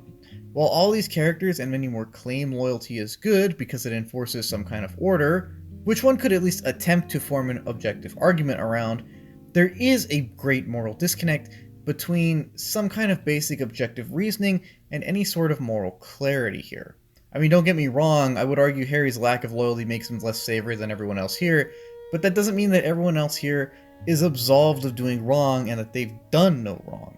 How characters deal with the sort of moral gap ranges from self-loathing to open disregard to quiet regret. However, they all do deal with it in their own way, and they all, to some extent, choose to hide behind their execution of the Code of Iron because they know that said execution is often very immoral. In addition, how someone determines what they choose to be loyal to, what they choose to serve, can also just say a lot about a character. For example, we can tell that Harry is a complete sociopath because depending on your interpretations, he's either completely loyal to only himself or to no one at all. Regardless of interpretation though, Harry makes the choices he does because he, at least to some extent, is a selfish psychopath, and his lack of loyalties reflect this. And it's fitting that the guy who backstabbed everyone to get where he is today ends up getting backstabbed once he's finally on the top. While this is only a brief examination of these themes, I think it's enough to see how they interact and why they are a core component, if not the core component to the series and a lot of its character writing. While I did consider typing another 2 pages going into great detail about how these three interact, most simply we can boil it down to a sort of Gungrave code or ethos. And that is that Gungrave supposes that freedom is the ultimate goal and expression of power. Freedom requires an amount of power to accomplish. Power is a tool to pursue freedom and takes many forms, but in and of itself is rather meaningless. The individual can never have enough power to achieve freedom on their own. Freedom therefore requires gaining power from others. Power can be earned or taken from others via their loyalty, coerced or genuine. Loyalty restricts freedom. Therefore, a critical mass of loyalty is needed for a net gain of power. If one gains enough power via the loyalty of others, one can theoretically obtain freedom. Thus, you need to gain the loyalty of others, which requires that you support them, paradoxically limiting your freedom to an extent in order to gain more in the long run. Should one be able to balance these three things, a degree of harmony can be struck, as we see with Big Daddy's relatively long tenure as the main administrator of Millennium. Should one of these pillars be sacrificed for the expense of the other, harmony will break down, and so will organizational cohesion, as seen by Harry's downfall and the coup against him. Now this is a lot to take in, but please remember all of these themes because they will greatly paint our interpretations of not only the show, but most of, if not all of the cast. Starting with BalladBird, Lee, and Bob Poundmax. Now, for some reason, I just really wanted to talk about Lee first, so here we are. I don't know, something about this guy just feels like a good intro character to me because he's both fascinating on a character level, with his subtle character developments and quirks, and how these developments and quirks greatly embody the swirling mixture of freedom, power, and loyalty just discussed, as Mr. Lee offers serious commentaries on all of these, even if just a borderline tertiary member of the cast. In order to understand all of this though, let's first get a brief overview of who this guy is and what he does. Oh, and Bob is here too because he's Lee's best buddy, and their relationship is actually surprisingly nuanced when we boil things down to it. Anyways, Lee is one of the big four of Millennium, and Harry's sort of right hand. He was first introduced in episode 5 as one of Harry's acquaintances, and a relatively promising mafioso in his own right. After a while though, Lee is seen to be working under Harry, although this covers for his betrayal of Harry and Millennium during the gang war with Lightning. You see, Lee's brother is the head of Lightning and was using Lee as a mole. Figuring this out, Harry confronts BalladBird in a park, and while Lee has the physical advantage and Harry's on the ropes, the latter then just points out that Millennium has snipers all over the place, and he could just simply order Lee to be shot at any moment. He then follows this up with a Taka no Jutsu, convincing Lee into a triple cross. Basically, Harry looks at Lee and says, "Look man, you're surrounded, and it would be much better for you if you just worked for me anyways, so you might as well, because you and Lightning are going nowhere anytime soon." Now of course, Harry says this in a much more cordial way and tone, but it's obvious that Harry is speaking down from a position of power, as Lee is aware that he's likely trapped. I think it's known that I'm not a scene-by-scene kind of guy, but I do want to point out the specific scene as it's critical to Lee's character, and while Harry's tone is cordial, he's clearly speaking down to him, and he and Lee are both aware that this is kind of an offer that the latter can't refuse. Like, the words are nice, but this is not really a fair offer. Anyways, Lee then agrees to be Harry's guy, and there's a tacit acknowledgement between the two that Lee's life is basically in Harry's hands, because now, should BalladBird step out of line, Mr. MacDowell can just execute him for his previous betrayal in the Code of Iron. Lee thus leads Harry to his brother's lair and cements his place as one of his guys, although I do think it's funny that we should point out that Lee even messes this up, since he doesn't have the guts to pull off this other betrayal either, and Harry is the one that actually shoots his brother. Later on, Lee is now firmly in Harry's grasp and takes on a role of a sort of general administrator. I think officially they say he's valued for his contacts and whatnot, but it's clear here that he works mostly to get whatever important task Harry assigns him done. Over time, this is most of what he does, other than hanging out with Bob, and he also grows much more unstable and sadistic if we ever jump forward in the timeline, and this isn't helped when Bob has a massive stroke. Now, Bob is his only friend, who we'll talk about in a bit, and is kind of the most stabilizing factor in Lee's life, so BalladBird is obviously very distraught upon hearing the news that Bob is going to die. However, when Laguna Glock offers to save Bob via the superiorization process, Lee, in one of his few genuine moments of human compassion, volunteers to test out the procedure on himself first in order to see if it's safe enough, not only for general use, but on his friend Bob.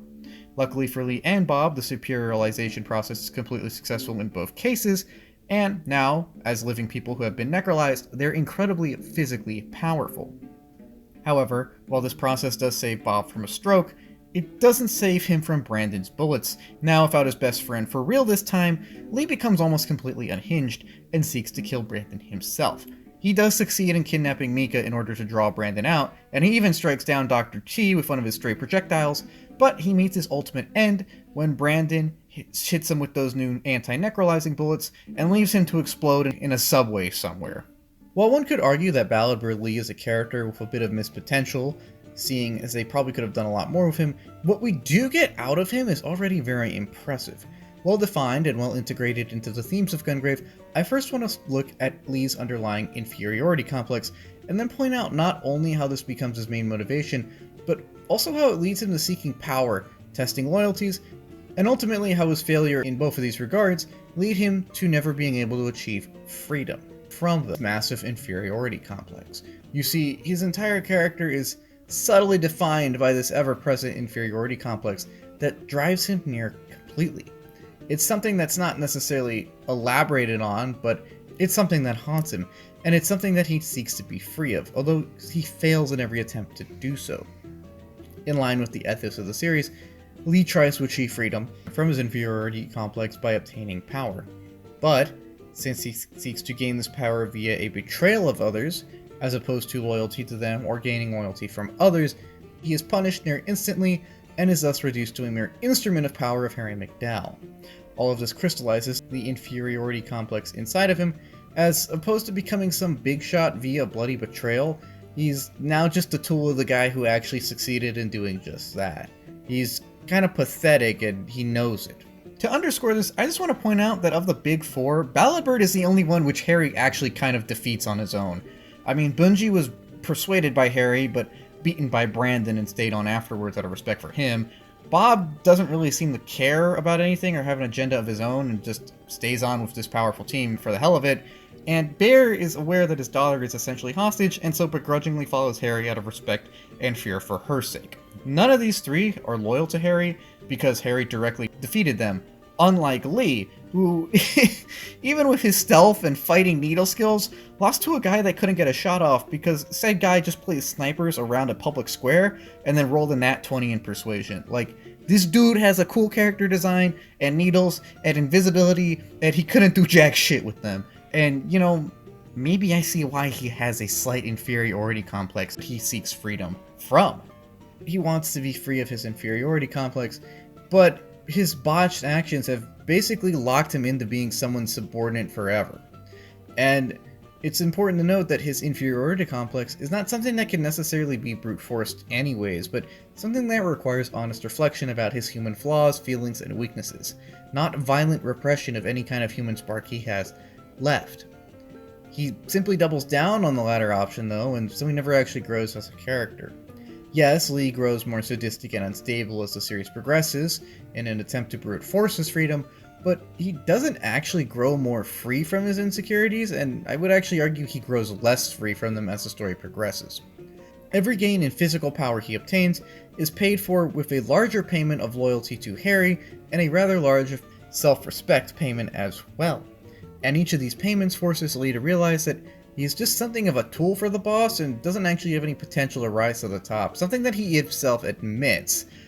From certain points of view, we can even see that Lee is something of a leech on Harry. I mean, just look at how their professional relationship evolves. When we first meet Lee, he and Harry are the same rank, some kind of assistants to made men. And then Harry makes some power plays and moves up. Meanwhile, Lee kind of just stays at the same position and in an attempt to spice things up and gain more power, also tries a power play of sorts, but botches the betrayal, and Harry only spares him in order to exploit him. I.e., he takes advantage of Lee's weakness, knowing that he could kill Lee, and would be fully justified according to the Code of Iron, but doesn't because he knows he can squeeze more out of the guy. Lee is no longer an equal to Harry, or even a respected lieutenant, but instead almost a hostage of sorts and definitely a tool. He knows that he is now beholden to Harry, and thus forever trapped. And somewhere deep inside, he knows this and resents his failure to pull the trigger when he had the chance. As such, he grows to resent his empathy and humanity, furthering his drive to become as cold and sadistic as possible. The irony of all this is that even if Lee successfully executed the double cross, and he and his brothers took down Millennium, well, then all Lee would have done is swap one psychopathic overlord for another. In fact, I would argue that no amount of raw physical power or status or promotion would give BalladBird what he really wants anyways, which is, I guess, some measure of self-esteem.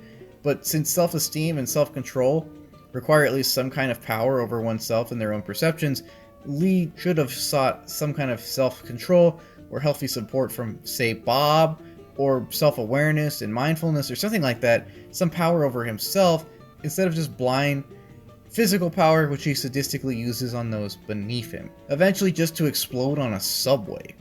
He takes out his frustrations on the helpless beneath him because he himself loathes how helpless he perceives himself to be, and he sinks deeper and deeper into a depraved pit of self-pity.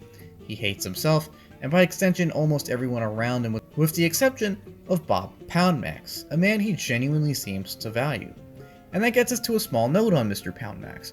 Now, Bob is one of the weirdest characters of Gungrave because of just how out of place he feels. From his distinctive design to his generally pleasant demeanor, Bob doesn't really seem to fit in with the murderer's row we have here. However, under his innocent image and generally kind tone lies a cunning mind and a brilliant administrator. He isn't the most ruthless guy here. I mean, I don't think he uses a gun at any point in the series, but he's definitely in line with Harry's agenda, and therefore at least relatively amoral. His motivations are never thoroughly defined, and neither is his backstory either, but we do know that he loves chicken, which is even part of his downfall later on. Like Lee, we first meet Bob in episode 5 as a then slim associate of Harry MacDowell. This opening scene establishes basically every defining trait of Bob, and it should be noted he's a relatively one-note character. He's smart, seemingly pleasant, and very hungry, and these three traits follow him through every scene we see him in. You see, Bob is the information guy that Harry relies on, with a massive network of informants, data brokers, and information manipulators. He's known for his knack in inquiring and manipulating data, and is one of the most intelligent members in the entire show. Like El from Death Note, this means his brain uses a lot of energy, and so he's always hungry. Unlike El, though, he doesn't maintain his slim figure. Anyways, Bob mostly just serves as a tertiary cast member, with his data network greatly aiding in Harry's machinations. He rises to be one of the Big Four because of this network, and maintains this position with Brandon's return. As mentioned earlier, though, before Brandon can kill Bob, his eating habits nearly do, and thus Bob is kind of forced into becoming a superior. Now granting a physical power he's never known before, he gets a little carried away with this and vows to exercise this power by killing Brandon, something which he fails at, and then dies for real. Now Bob is obviously a tertiary member of the cast, but one still worthy of a few little notes. For one, Bob's general demeanor is very interesting as he seems almost innocent a lot of the time, and this little, relatively insignificant quirk that doesn't really go anywhere, combined with his unique character design, really do help him stand out in the long run. I'm gonna be honest, I don't really think this guy is much to note, but he is very memorable in the context in which we see him. While this character is relatively consistent though, Bob isn't completely stagnant, as he does grow noticeably more mean-spirited, proving that Harry and Lee are corrupting him. Other than these little quirks though, there isn't too much to mention about Bob himself. I mean, I could try some super meta-analysis like, Bob seeks freedom from his bottomless hunger, but realistically it's not really my style to try and make something out of everything. even though I do tend to ramble for hours on end, so I'd like to just wrap up this little segment by talking about how Bob really complements Lee, and how he's kind of the missing piece to Lee's personality matrix. While mentioning Bob and Lee together may simply seem like a cute little homage, there definitely is some connective tissue here because of how well they contrast each other and play off of each other. If I'd have to guess why Lee respects Bob so much, it's because Bob is a shining example of the freedom Lee craves. Freedom from self-loathing. Unlike Lee, Bob has no inferiority complex and is genuinely valued for what he brings to the table. Yeah, he's a really big dude, so one might assume he has body image issues, but he just doesn't, and he's a one-of-a-kind mind and valued for just that. To Lee, this is inspiring. I mean, think about it. Lee is an intelligent, buff, and powerful man who can't love himself. But then this big old guy with a constant smile, bucket of chicken, and no self-esteem issues whatsoever, in spite of his rather large frame, just walks in and seems to genuinely look up to him. And for Lee, I would imagine that's quite a meaningful gesture, that this role model of sense is saying to you, wow, you're so smart and cool. In fact, looking at a lot of the scenes the two have together, they're actually quite positive and the two complement each other a lot. It's bizarrely wholesome for this series, and I can see how a sad man like Lee grew to often fixate on the one wholesome relationship he had and why he would snap upon losing it. Next, let's talk about Bunji Kugashima, another one of the big four, and probably the one with the most personality. We see a lot more of him than Lee and Bob, and he's a lot less reserved than Bear Walken, so as such, he definitely has the most personality of these guys. He is also a rather interesting and surprisingly fleshed out man who, in spite of being a merciless killer, still has some kind of personal code he adheres to and believes in. He's a great mirror to Brandon, in fact, and I really love how the relationship fleshes out both characters while portraying their own possible what-if paths. Bunji mirrors Brandon if he really did stay loyal to the Code of Iron, and Brandon mirrors Bunji if he stayed loyal to his best friend. It's like poetry, everything rhymes. So let's set the stage. Bunji is first introduced in episode 7, when he's hired by a small outfit to kill Harry MacDowell. While he has no real respect for his employers, he does see this as a momentous challenge and so accepts the job. He almost succeeds too, but once again, Harry manages to talk no jutsu a man holding a gun to his head into joining him. Unlike with Lee though, Harry doesn't flex on Bunji so much as point out the hypocrisy of Bunji's employers and the fact that they lied to him, seeing him simply as a tool to further their own agenda and that they don't really respect Bunji as a professional. Disgusted by this, Bunji lets Harry live and then even betrays his former employers, although he still refuses Harry's offer to join Millennium until Brandon agrees to and succeeds in beating him in a one-on-one fight. From this point on, Bunji's attached to Brandon as a sort of second-in-command and apprentice, helping Brandon train his hit squads and carrying out advanced missions on his own. When Brandon's murder rolls around, Bunji seems to be personally impacted by this, walling himself off and questioning if Brandon really betrayed Millennium behind closed doors. But he parrots the official line out of respect for the organization and Harry MacDowell. This is rewarded when Bunji moves up to become one of the big four of Millennium and its chief hitman. In this role, he accepts the assignment to kill the returned Brandon Heat with gusto, although he initially fails to kill him in their first confrontation, one he narrowly survives. What follows next is a brief bit of soul-searching before Bunji comes to the conclusion that none of that really matters because regardless of who betrayed who, whatever happens in the present, whatever is right or wrong, he is who he is, a professional killer who works to whatever organization he has pled loyalty to, and so will either succeed in his mission or die with his professional and personal honor intact. As such, he once again ambushes Brandon a few episodes later and dies with a smile on his face, as even though he's defeated, he goes down swinging to a man who was once his best friend and to whom he still harbors a great deal of personal respect towards. Of all the characters here, I think it could be said that Bunji grows the most, as he learns a lot about loyalty and then even applies these lessons and sticks with them. Unlike other characters whose inner colors slowly come out throughout the course of the series, Bunji seems to genuinely change them to some extent. He goes from a solo renegade, to an apprentice of Brandon, to a leader of men, and as the story progresses, he gains more and more contacts, and even seems to learn that he is not the be-all end-all and cannot do everything alone as he thought he could before meeting Brandon. Yes, he can still do things his own way, but he needs some kind of support framework to truly facilitate everything he wants, to truly be free. In this case, Bunji's freedom means simply living according to his code, and doing things how he would like to do them. And while he does join a criminal empire that only facilitates him committing more crime, he does stick to this code and therefore does achieve some kind of freedom. But he also does learn that loyalty arguably has some value and does seem to genuinely appreciate the connection he has with Brandon, the man who took him in and taught him so much. In fact, all of these new contacts, and with Brandon in particular, give Bunji a new sense of meaning and purpose, and he becomes one of the most blindly loyal members of Millennium out of gratitude for the purpose they've given him and all of the challenges that they've afforded him. And this is why he wants to kill Brandon, because even though he on a personal level still cares for the man and appreciates all he's done for him, he sees this as the ultimate way of proving he's loyal, and that the meaning he's been giving is justified. It's not only a great way of repaying Millennium, but also cementing the lessons that they've taught him. Now, all of this growth is built upon a pre-existing foundation though, and it's important that we take note of that too. While Bunji comes to embrace the concept of loyalty, the personal code of honor that sees him act out upon this has already been formed when he first joins Millennium. Bunji is a man that respects power, values honesty, and seeks a challenge. He doesn't BS about morality. He knows he's a killer, and he doesn't try to justify anything he does from a sort of good or versus evil prospect, and he doesn't even bother with morality as a whole, with, again, slight trepidation about attacking Brandon.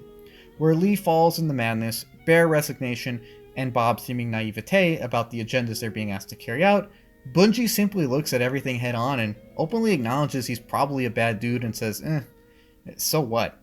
He knows that he can't undo anything, although he doesn't even really seek this freedom, as he instead falls back upon the own freedom he's been delivered by living according to his code of respect and honesty, alongside his extremely pragmatic worldview.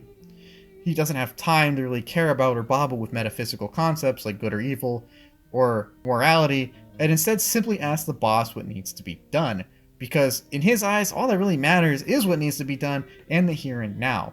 There's no real point in groveling over the past because you can't change it, and there's no real point looking too far into the future because that hasn't happened yet. He's simply living in the moment and seems to have dedicated his whole life to his philosophy and living in the freehand kind of way that he's grown accustomed to. I don't think this is because he's without emotions, but instead because he simply sees them as intangibles that shouldn't interfere with his professional obligations or personal beliefs. To him, the morality of his actions don't really matter as long as the person he's doing them for is worthy of his respect. To determine if someone is worthy of his respect, all he does is kind of evaluate how honest they are and how powerful they are. As someone who speaks his mind freely and sees power as a tool simply to be used as however one sees fit, he respects like-minded individuals. He feels people like that, people like him, should be respected because they lack all the BS more deceitful or metaphysical-minded people might manifest. He's all pragmatism and doesn't care about morality or anything like this, and it's readily apparent when he joins Millennium. His initial employers use deception to rope him into attacking Harry MacDowell, and it's obviously that they're using his power as opposed to actually respecting it, i.e. they can't really stand up to him, and they also have the gall to lie to his face. This is both disrespectful and dishonest. And as such, Bunji has no qualms in switching teams, because the team he was working for is simply not worthy of his respect in his eyes. Brandon, on behalf of Millennium though, is worthy of his respect though, because not only is he more powerful than him, but he's also very honest with him, respecting the 1v1 and beating him fair and square. He bests him in a physical confrontation with no cheap gimmicks, and then tells him like it is.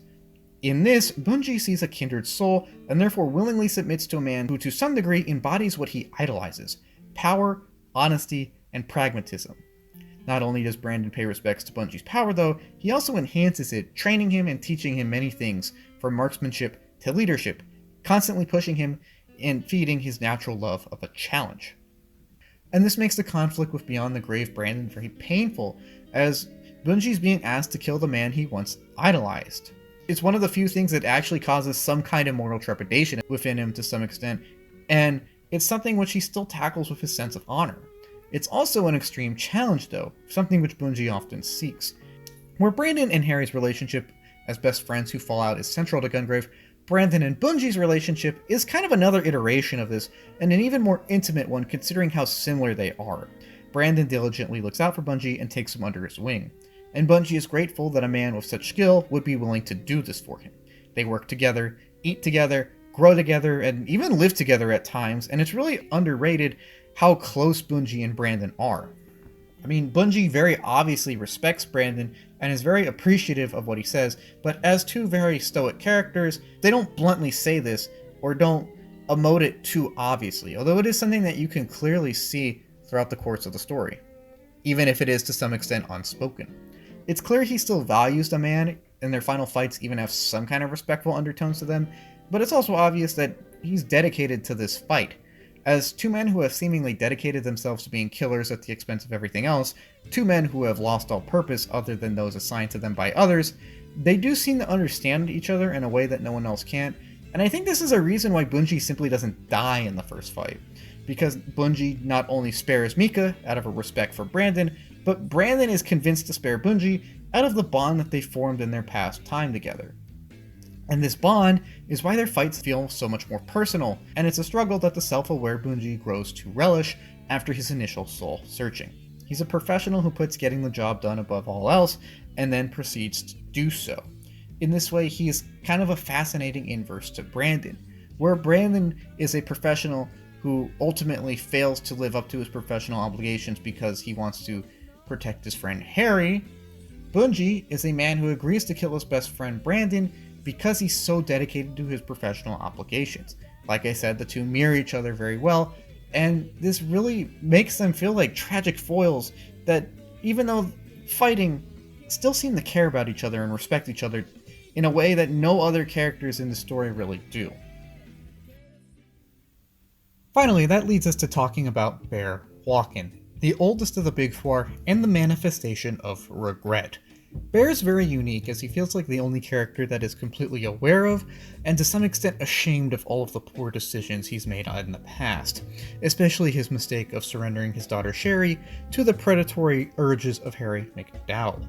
He feels the most conscious of everything and fits the piece perfectly as a sort of reflective and reserved older member of the cast that really allows us to see that the inhumane actions of everyone here does really affect them themselves. And this creates a very memorable character with its own unique era that isn't really replicated by any other members of the cast here. This, combined with Bear's own inner conflicts and his contradictory state of being both super powerful and basically helpless, make for a wonderfully rich character and one with a lot of talking points. Let's begin. Bear first appears in episode 3 as a mysterious man looking out for Maria and her uncle Jester. When the latter is killed by the gang member Brandon and Harry have crossed, Bear kills the guy and rescues Brandon and Harry in the process, and thus fate slowly starts to bring the two together. From this point on, Bear makes appearances here and there, acting as Big Daddy's #1 guy and an overall dignified elder statesman of Millennium. Things pick up though in the episode where Harry and Brandon finally become members of the family, because in the gathering of which, Harry starts to seduce Bear's daughter Sherry. And while Bear does disapprove this, he kind of allows it to happen, wishing to avoid conflict with a fellow member of the family, and hoping that everything will just kind of work itself out. Spoiler alert, it doesn't, and Bear's choosing of Millennium over his duties of being a father costs him everything, as Harry schemes for literal years in order to ensure that Sherry is firmly bound to him in order to bind Bear to him. And yes, I say years because Harry starts this from this episode in which Sherry is like 13, proving how despicable and depraved Harry really is. Anyways, over the course of the series, we get a few scenes where it's obvious that Sherry has been sneaking off to see Harry, and he completely sways her to his cause, or at least his personality, right before Brandon passes. And this is really bad news for Bear, because by this time, Bear is starting to take concern with Harry's actions and personality. He notices that a lot of suspicious things are connected to Harry, and that Harry MacDowell probably doesn't interest the harmony that Big Daddy so prizes. However, by this point, Bear has entered his bind, as he knows that he should act against Harry, but cannot do so without endangering his daughter, who he still cares about quite a bit. It's a lose-lose situation for Bear, and one that he bears until his death at the hands of Brandon Heat. Between this and that though, Bear slowly watches as Harry takes over Millennium, kills Big Daddy, a man Bear arguably loved, and keeps Bear on the payroll as a sort of figurehead. You see, Harry only promotes people useful to him, and while Bear is useful as a sweeper, he's mostly just kept on the payroll in order to give Harry's administration a sense of legitimacy and continuity with the previous one. He's kept on to appease the old guard, and not because Harry actually values him as a member of the new guard. And while this may sound like speculation on my part, please note that Bear was probably one of the biggest guys under Big Daddy, and surely one of the highest ranking ones that survived, and that Bunji is essentially the sweeper extraordinaire now, what Bear used to be, so having Bear as a second super sweeper is kind of redundant in a practical sense. Anyways, both Bear and Harry know that Bear is stuck to Harry because Harry has complete control over Sherry. As such, Bear agrees to go with Harry's schemes of killing Brandon. Out of respect to Brandon though, Bear challenges him man to man in a fair fight at a set time at a set location of his house. Brandon accepts this, Bear loses, and he finally gets to find some kind of peace knowing that his ordeal is over and that this saga is coming to a conclusion. Now, if I had to define Bear in a few words, I would say they are numbed, ashamed, and dogged. The very nature of his work and the loss of his wife has made violence routine to him, so he doesn't seem to feel very much. Seem being the operative word, as he does have feelings, which we'll talk more about later. The fact that his work somehow resulted in the death of his wife, and also it might explain why he doesn't confront Harry from the very beginning of him trying to court Sherry, when Bear as the father really should. And the fact that he stays on through all of this because he knows he has basically nowhere else to go proves that he's dogged. At his core though, Bear is a regretful man who is trapped because of the one bad decision he made and because of his inaction in regards to certain circumstances around him.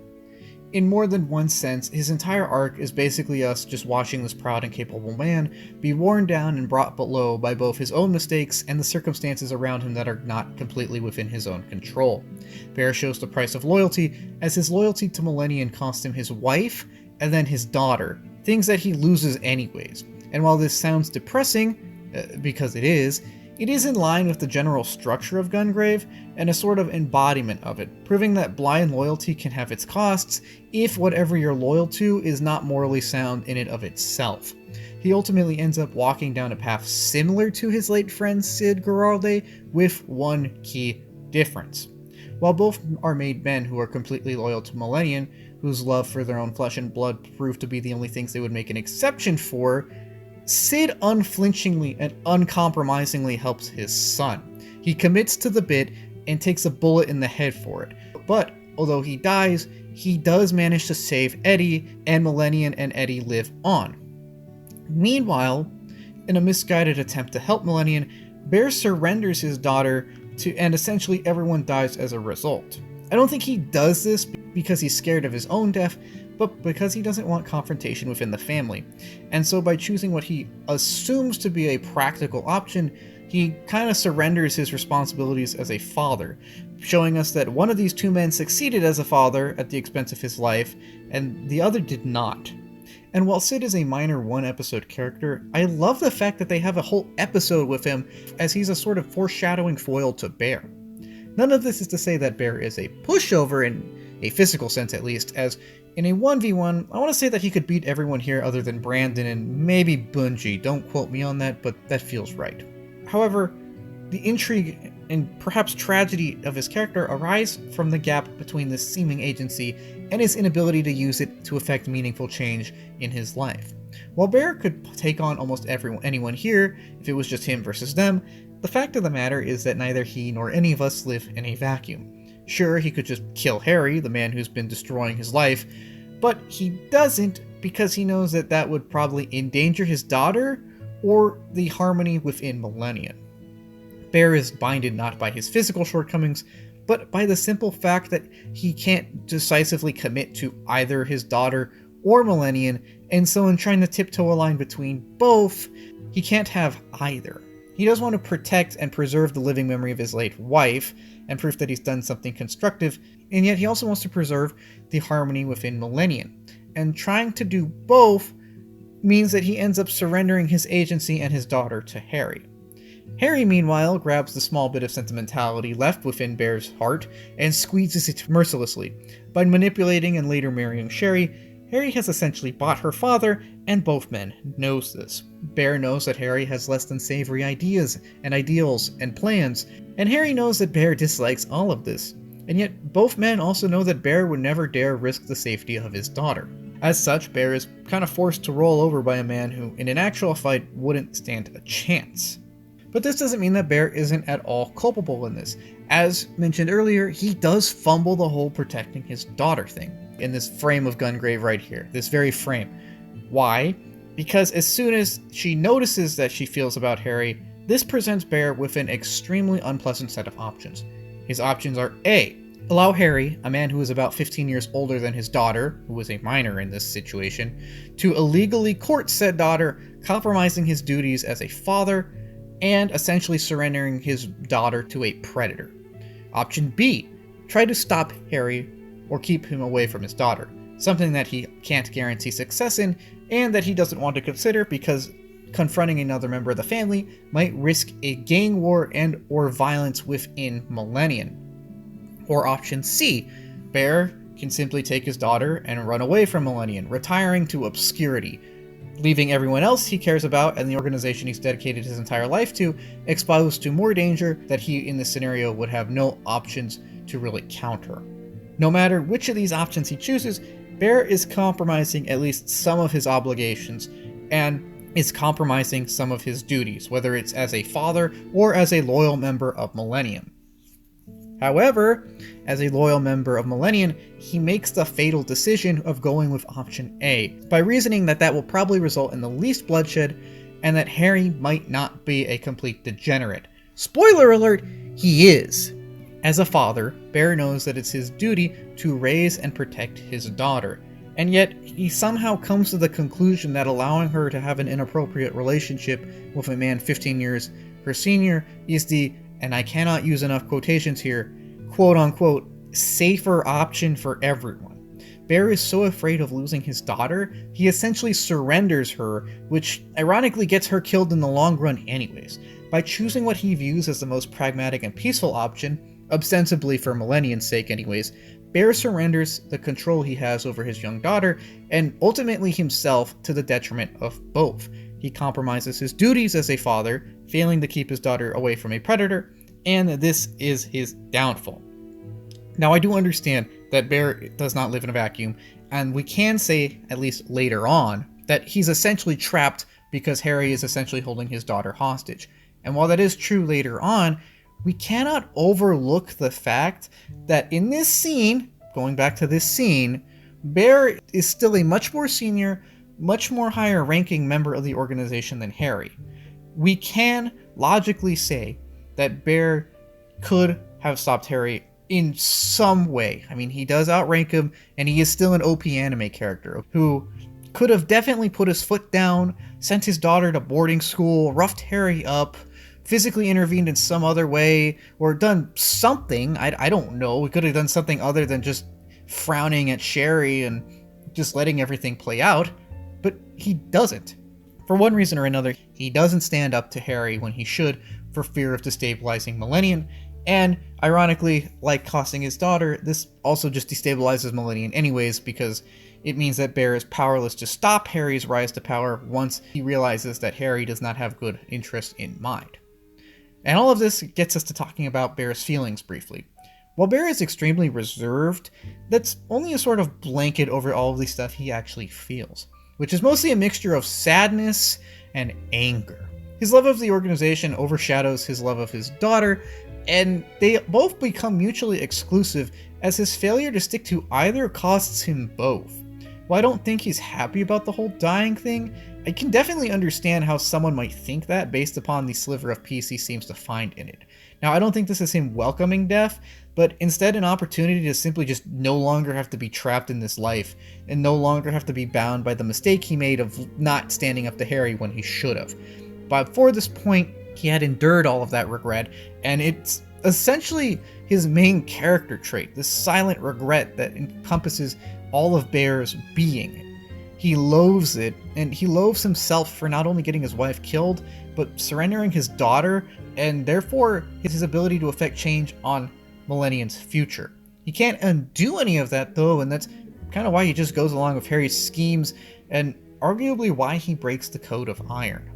Now, this is a quick little side note, but one very interesting thing to note about Bear is how he ties into the theme of loyalty throughout the series. While Bear never straight up betrays Millennium or sells anyone out, It's obvious he doesn't act upon certain information when he very much should have. He suspects Harry is scheming after Randy is killed, but by then it's way too late. Sherry is already in Harry's grasp, and Bear just keeps his mouth shut about everything as Harry carries out all of the stuff that Bear feared that he would. And this raises the question, if inaction facilitates bad actions, is that just as bad? And if that is true, does it mean that Bear technically broke the Code of Iron by not doing anything here? I'll let you decide that, but it's interesting food for thought, and one final ironic note about Bear. And that ironic note is that Bear's loyalty to Millennium ultimately leads him to potentially betraying it. While that does sound contradictory, think of it this way. Bear chooses Millennium over his daughter because he wants to avoid conflict in the family. However, this means that he chooses to follow Harry, which destroys Millennium, as Harry betrays its values and molds it to his own desires. As such, you can make the argument that Bear, by being loyal to Millennium, technically betrays it. Before we get to the most important trio of Gungrave, and a few other characters, I think I would like to take a quick break though by talking on Dr. T, or Dr. Tokioka. I say Tapioca, I get the two mixed up, so I'm just going to say Dr. T, because that's harder to mispronounce. Dr. T is the resident old man and scientist of Gungrave. He's also voiced by the best old man anime voice of all time in William Frederick Knight, R.I.P. But getting to the point, in spite of being the mad scientist who invented necrolization, he's nowhere near the archetypal mad scientist, and even though his research pursues the taboo, his ethical quandaries when pursuing this does mean that he has some kind of moral compass, even if he's often, in his own words, too afraid or curious to follow it. Yes, this guy does defy God and nature by sort of resurrecting the dead, but at least he feels a little bit sad about that, and he does kind of kill all the people who were facilitating this, so mission accomplished? I don't know. Dr. T is both essential to the plot and has a very nice little self-contained arc, and yet doesn't get too much screen time. So he's a nice little character to speak on, a nice little break from the more prominent members of the cast. When it comes to plot stuff, talking on Dr. T is a little difficult too, because he kind of just shows up all over the place for like 2 minutes at a time. And while this sounds like criticism of his writing, it's not, because A, he's working on a top secret project. I get it.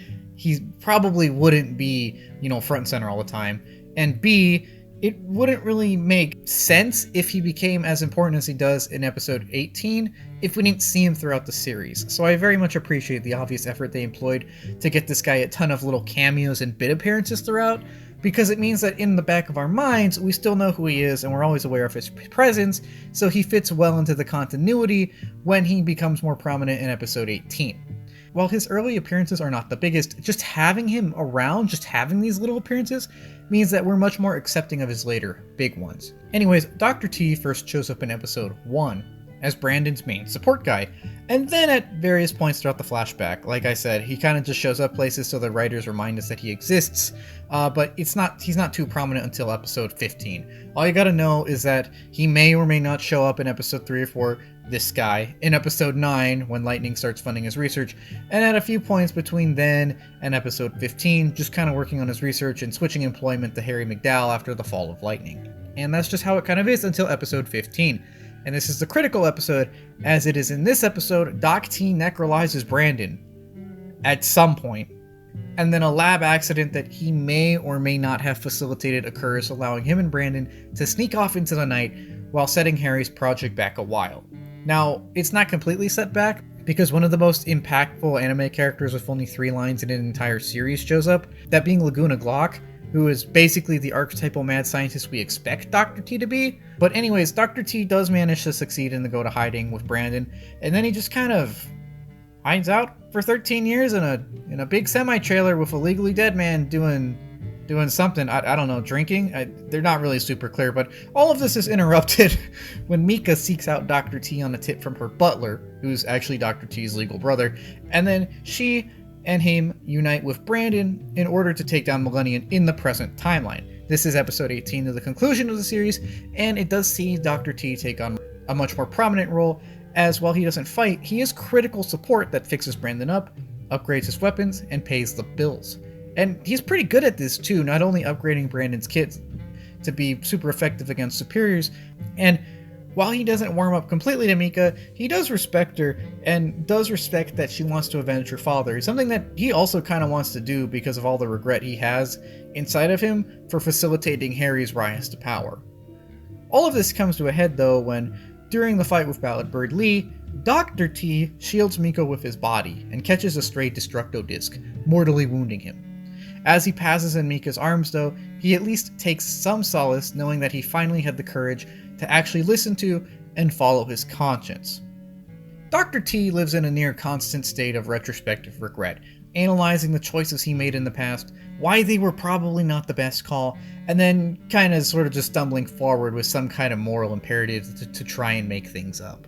I don't say that to belittle him, but to emphasize the fact that he lives in a constant state of, oh, I messed up. And his arc is about him breaking free of this via a very long, drawn-out redemption arc. I also want to point out that while this does sound insufferable, they do quite a good job writing this guy, so he comes off mostly as a reflective and humble old man, more so than a melodramatic and mopey man too caught up in his own world to realize what's going on around him. In fact, Dr. T is pretty wise in a lot of time, and while he doesn't have the highest self-esteem, he doesn't fixate on belittling himself either. Instead, he just kind of matter-of-factly moves forward, even if he does allow him to resent his past decisions along the way. Now, he does defy nature and facilitate Harry MacDowell's army of Orgmen, so I will let the jury decide if he actually completely redeems himself, but Dr. Tokioka does at least make a gradually escalating attempt to do so, and I think the gradual escalation in his redemption arc is why it's pretty interesting, even if it is very spaced out and not very prominent at any point. Every effort and every action he takes in this arc becomes more and more personal and dangerous as the series progresses until he eventually dies protecting Mika, and I really love the gradual escalation here. While he questions the ethics of his research from basically the beginning, he initially pursues it out of curiosity and then later fear, and his arc is about slowly defying this fear, peeling it back, so he can finally follow his moral compass and do what he knows and what he thinks is actually right.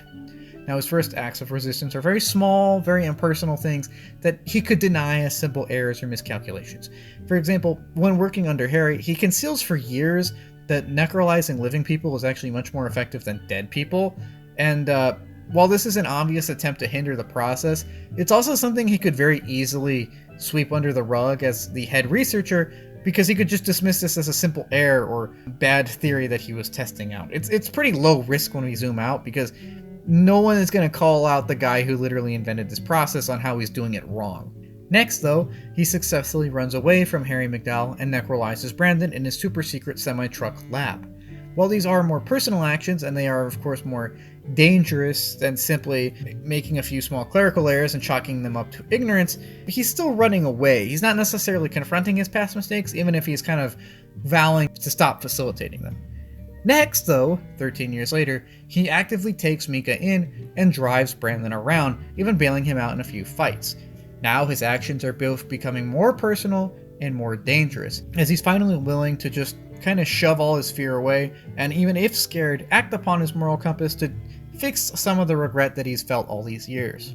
Finally, in his most personal and dangerous action, he shields Mika with his own body to save her, completing his attempted redemption arc, as this was obviously a very dangerous and personal act, and it's one that cost him his life. He's finally gone all in, and finally gained the inner power to loyally execute on his moral compass, the action he needed to free himself of at least a little bit of his inner pain. I want to say that he feels a lot better after this point, at least in a moral sense. Physically, he probably feels like garbage right now in this scene, but if I had to say what Dr. T is seeking freedom from, it's from his fear and from his regret on not acting upon his moral compass, and him doing so right here is a nice little full circle moment, as he finally feels he can come clean about his life and his past mistakes. He feels empowered knowing that he's finally had the courage to act upon his moral compass with his whole heart and soul, instead of just kind of cowering or doing what he's told because he's afraid of possible consequences or harm to himself. Even if it's costing him his life, this is something that he's never done before, and it's something that he's always wanted to do and is grateful that he's finally got done. So he's okay with how everything turns out, only wishing that he could have done it earlier, and only wishing that he could have been a greater help to the new family that he's kind of sort of carved out here. And that's my Dr. T TED Talk. I think they did a good job with this guy, and I'm going to end the segment now. And this gets us to another small segment on a few somewhat important members of the cast, the female members. Now, while that may seem like a crude statement to make, and especially crude to lump all three of these important characters together, I do this to point out that of all the flaws of Gungrave, the writing of the female cast is probably the most glaring, and probably the only actual serious flaw that I could identify with the structure of the narrative. The writing here is probably the weakest of any of the characters, in an odd way that was still kind of notable to me. All three of these characters, Maria, Mika, and Sherry, are written competently enough for the scenes that we see them in, and we can get a sense of kind of who they are. It's just that we don't have enough of those scenes for their presence to be super impactful, or for them to have the most noticeable character growth. They feel like somewhat disconnected accessories to a main story, which, ironically enough, orbits around them to some extent, and it's a main story that needs them in order to facilitate its own important plot events here and there. And it feels more like they're created to facilitate these plot events than actually be fully realized characters. I mean, again, every single one of them has their own personality, and yet every single one of them is often just treated as a kind of MacGuffin more than a character. I think it's definitely a missed opportunity, although you could chalk some of the development issues we see with Maria and Mika up to the fact that Brandon barely talks, but that's another can of worms for his segment. Now, it's plot time. Now, for the plot segment of these three characters, I will just go over each of them individually because trying to connect them all at the same time would of course be confusing. Starting with Maria, Maria is the adopted daughter of Uncle Jester, and the love interest of Brandon Heat. The two first run into each other when Brandon saves Maria from a group of thugs, although we don't learn this until I think about episode 16 or 17. Anyways, she is Brandon's lover, or attempting to be his lover. Uncle Jester tries to guide Maria away from Brandon, but their connection is still enough where it inadvertently gets Uncle Jester killed after he gives a gun to Brandon to defend himself from this one thug. With the death of her uncle, Maria is then adopted by Big Daddy, legal name Asano Caldwell, according to Wikipedia at least. As a once great friend of Uncle Jester, Big Daddy feels that he owes him the favor of raising his adopted daughter, and so Maria is whisked away to the mansion of Big Daddy in order to, quote, live a normal life. We don't see a lot of this, but from what we can tell, she's pretty well taken care of and does go to school and eventually gets a job as an office clerk somewhere. It sounds like we're skipping forward a lot, but the reality is we don't really see her that much, so just trust me when I say that that's most of her character development, other than the visits that she gets from Brandon, because Brandon does join Millennium to see more of Maria, and he eventually is allowed to see her with Big Daddy's permission. Although again, we don't see a lot of these interactions, we just know that they get along pretty well. That is, up until Brandon takes on his more professional look. I think it's like episode 12, I'm not going to pull up the episode guide for this. By this point, Brandon has become an accomplished sweeper, and although buying her a dress that she wanted for Christmas, or her birthday, he pushes her away because he doesn't want her to be close to the immoral man that he has become. This is in spite of the fact that Maria does actively pursue him and try to ask him out on dates from time to time. Now heartbroken over being rejected, Maria rebounds very quickly as Big Daddy then swoops in, on Brandon's suggestion, to help ease her pain. They then start dating and produce the child Mika. However, before Mika can be born, Big Daddy is killed by Harry MacDowell, and Maria runs off into the hills to live a quiet life. However, when Harry learns that Mika is the daughter of Big Daddy, he sends his goons out to go kill everyone involved in that. They succeed in killing Maria and her butler, but Mika gets away, and upon her butler's instructions, unites with Dr. T and Brandon Heat, now beyond the grave. And these three team up to take down Harry MacDowell. Now in this role, Mika doesn't necessarily do too much. I mean, she does kind of kick the plot off by running to Dr. T and Brandon, but in terms of like what she does past this point, it's kind of limited. She does have a few funny moments with Brandon, and she does humanize him, or at least very much try to, but again, this is kind of hindered by his lack of dialogue. She does have some important conversations for exposition sense, although I kind of question the point of having exposition like this when literally 60% of your show is a giant flashback, but it's innocuous enough. Ultimately, though, she doesn't necessarily do too much and kind of just serves as more of a MacGuffin for Brandon to rescue and to remind him that, hey, he can still do some things. Although she does try to convince him that they're a family now, and that they must stay together, Brandon knows that he's already dead and not long for the world, and just kind of tries to push her away in order that she can learn how to stand up on her own. That's not to say that he's being rude or trying to abandon her, but simply in his own way telling her that, you've got to grow up and I'm sorry I can't be there for you.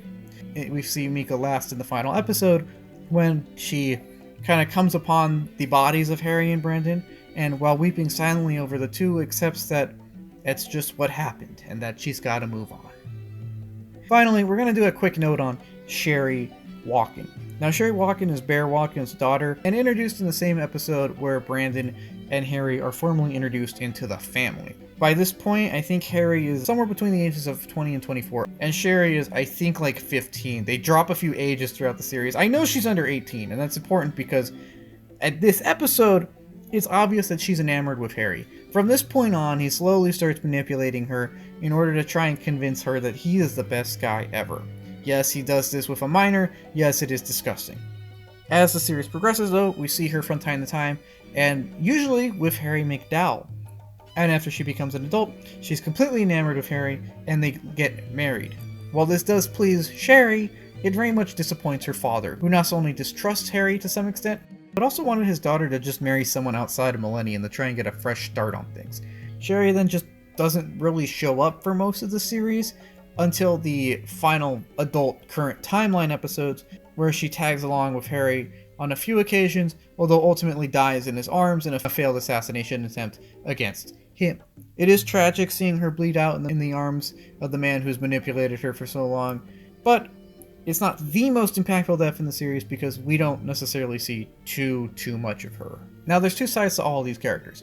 On one side is, of course, the tragic in-universe narrative of women haunted by the actions of those around them and trapped to their environment by the decisions of people completely outside of their control.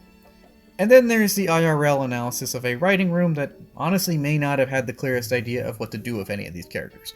Starting with the in-universe narrative, Maria and Mika are two people defined by their inability to find liberation from their station in life. Both are innocent bystanders and later victims of Millennium's violence who simply wanted normal, quiet lives. Maria is a casualty of Harry's rise to power, and Mika almost becomes one. Through them, we can see how crime very much impacts the innocent and how cruel life can be. This is especially true for Mika, who was hunted solely for being the daughter of her parents and never even got to live in the Big Daddy mansion.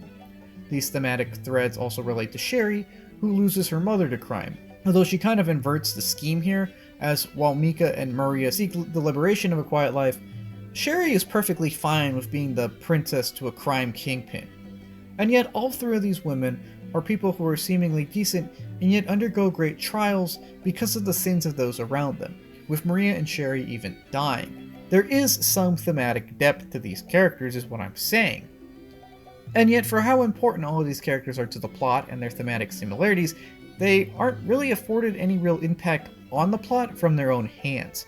For example, Maria is critical to the plot because she's essentially Brandon's sole motivation for points in time, and yet this is because he loves her and not because she actually does all that much on screen. Mika later takes on this kind of role of a motivator for Brandon, as her need for protection spurs his return, and yet this also proves just how little she actually does. Sherry too follows this pattern in that Harry uses her to corral Bear, but again does very little that we actually know of. That's not an insult to any of these characters, but instead how they're handled. And while we could say that this is a commentary about gender roles in the mafia or something, I honestly just think it's kind of bungling. I don't think their lack of a voice or scenes is an intentional commentary, so much as the simple result of screen time going elsewhere and motivations being needed. Now, I'm not saying that all these characters needed to go full John Wick or anything. I get it. They're supposed to be trapped, and that's where their tragic elements come from. But in order to get close to characters and make this kind of arc more impactful, I feel that at least a little more screen time would have helped a lot with this. I mean, Maria, the most important of these three, seems like a nice lady, and we do get little tidbits of her throughout the series, but she never really gets her own episode or her own scene or her own character arc. She just kind of gets bits and pieces of episodes that other characters allow her to be in, and that are needed to keep her relevant in order to serve as motivation for those characters. I mean, think about it. The time between losing her husband and her own life, while in the universe being 13 years, is only covered in 2 episodes. In other words, we miss some of the most emotionally turbulent and formative times of her life, and we don't really see her grow or really do anything. And that's the thing, these characters are just kind of glossed over. Consider how all 3 of these characters functionally do the exact same thing. They pursue a man, and this in turn motivates him to do plot stuff. Maria does get some points for displaying initiative here and there and having a clear-cut desire of living a simple life. I mean, I do kind of feel bad for her because she gets rejected by Brandon, a man who, honestly, she's too good for, but we don't see enough of this initiative, indeed of her, to really make it feel like they put a ton of effort into her own arc. Instead, she's just kind of a piece of Brandon's arc, or Harry's arc, or the plot arcs. While Brandon does visit her often, again, these are just tidbits of other episodes, and not necessarily episodes dedicated to her or her actual character development. I mean, we know she gets an office job and that she seems happy living in the Big Daddy mansion. We even get to see her painful rejection from Brandon, but even that doesn't seem as impactful as expected, because Big Daddy starts to help her through it in literally the same scene. Brandon tells him to literally right after rejecting Maria, and he's like, well, okay. And then the next scene we see her and she's all smiling and already. Like, these characters aren't allowed to simmer, which is something that would really help with making them more developed and impactful. Same for Mika. We can give her points for her resolve, and she does show some emotions and tries to humanize Brandon, but all she really does from a logistical sense is serve to wake Brandon up and then become a sort of MacGuffin from that point on. Cherry, again, is the only one that slightly diverges from this formula, but only in that the man she pursues isn't the same as the one she motivates. In this case, she pursues Harry, and that is the motivation for Bear to keep his mouth shut. Even on the thematic side, where I said there was possibly some depth, they all kind of do the same thing, which I'm just going to copy and paste here. And yet all 3 of these women are people who are seemingly decent and yet undergo great trials because of the sins of those around them, with Maria and Sherry even dying. I mean, they do talk and they do things and they do seem like decent people, but wouldn't it be cool if any and all of this, or all of this, was expanded upon? Wouldn't it be cool if they got their own character arcs and development as well? Maybe even an episode here and there? I don't know. I just think that there is a part of every retrospective where I have to mention 1 or 2 flaws for this series that I'm going over. And in Gungrave's case, it's definitely how they handle these characters because, well, important to some extent, aren't necessarily given all the respect or screen time they should seemingly have. And that gets us to the first of the big 3 of Gungrave. And what better character to start with the big 3 than with Big Daddy himself. Now, Big Daddy, real name Asagi Caldwell, is the semi-principled and overall respected leader of Millennium, and his slow and tragic downfall is the tale of a man who has it all, and then slowly loses it all as his grasp weakens with age, and he's tossed aside by an up-and-coming generation. The older he gets, the softer he gets, until someone so incredibly ruthless and unprincipled as Harry MacDowell snatches everything away, only to toss him aside. As Big Daddy starts to fade into oblivion, we see the fleeting nature of worldly power, and as he loses more and more authority to Harry, he starts to lose more and more personal freedom, until he is ultimately killed by the man he once welcomed as family, a man who simply used this organization to further his own goals and his own agenda, all beneath Big Daddy's nose. Before we get to all of this though, let's see what Big Daddy actually does real quick. Now, Big Daddy is the crime lord and founder of Millennium, first name dropped in episode 2, and later appearing in episode 4, where, after the death of Uncle Jester, he offers to give Maria a better life in order to repay a debt that he owed to her uncle. She accepts this and then starts to live in his mansion. When Brandon starts to seek Maria out, Big Daddy welcomes him to visit his mansion, and in a surprising turn of events, becomes a sort of mentor and even kind of father figure to the man. From this point on, we see Big Daddy navigate through various mafia boss challenges, whether it's having to kill a beloved subordinate in Sid Geralde, or watching Harry grasp more and more power. By episode 13, he's become noticeably weaker and softer, and even starts to date Maria after Brandon pushes her aside.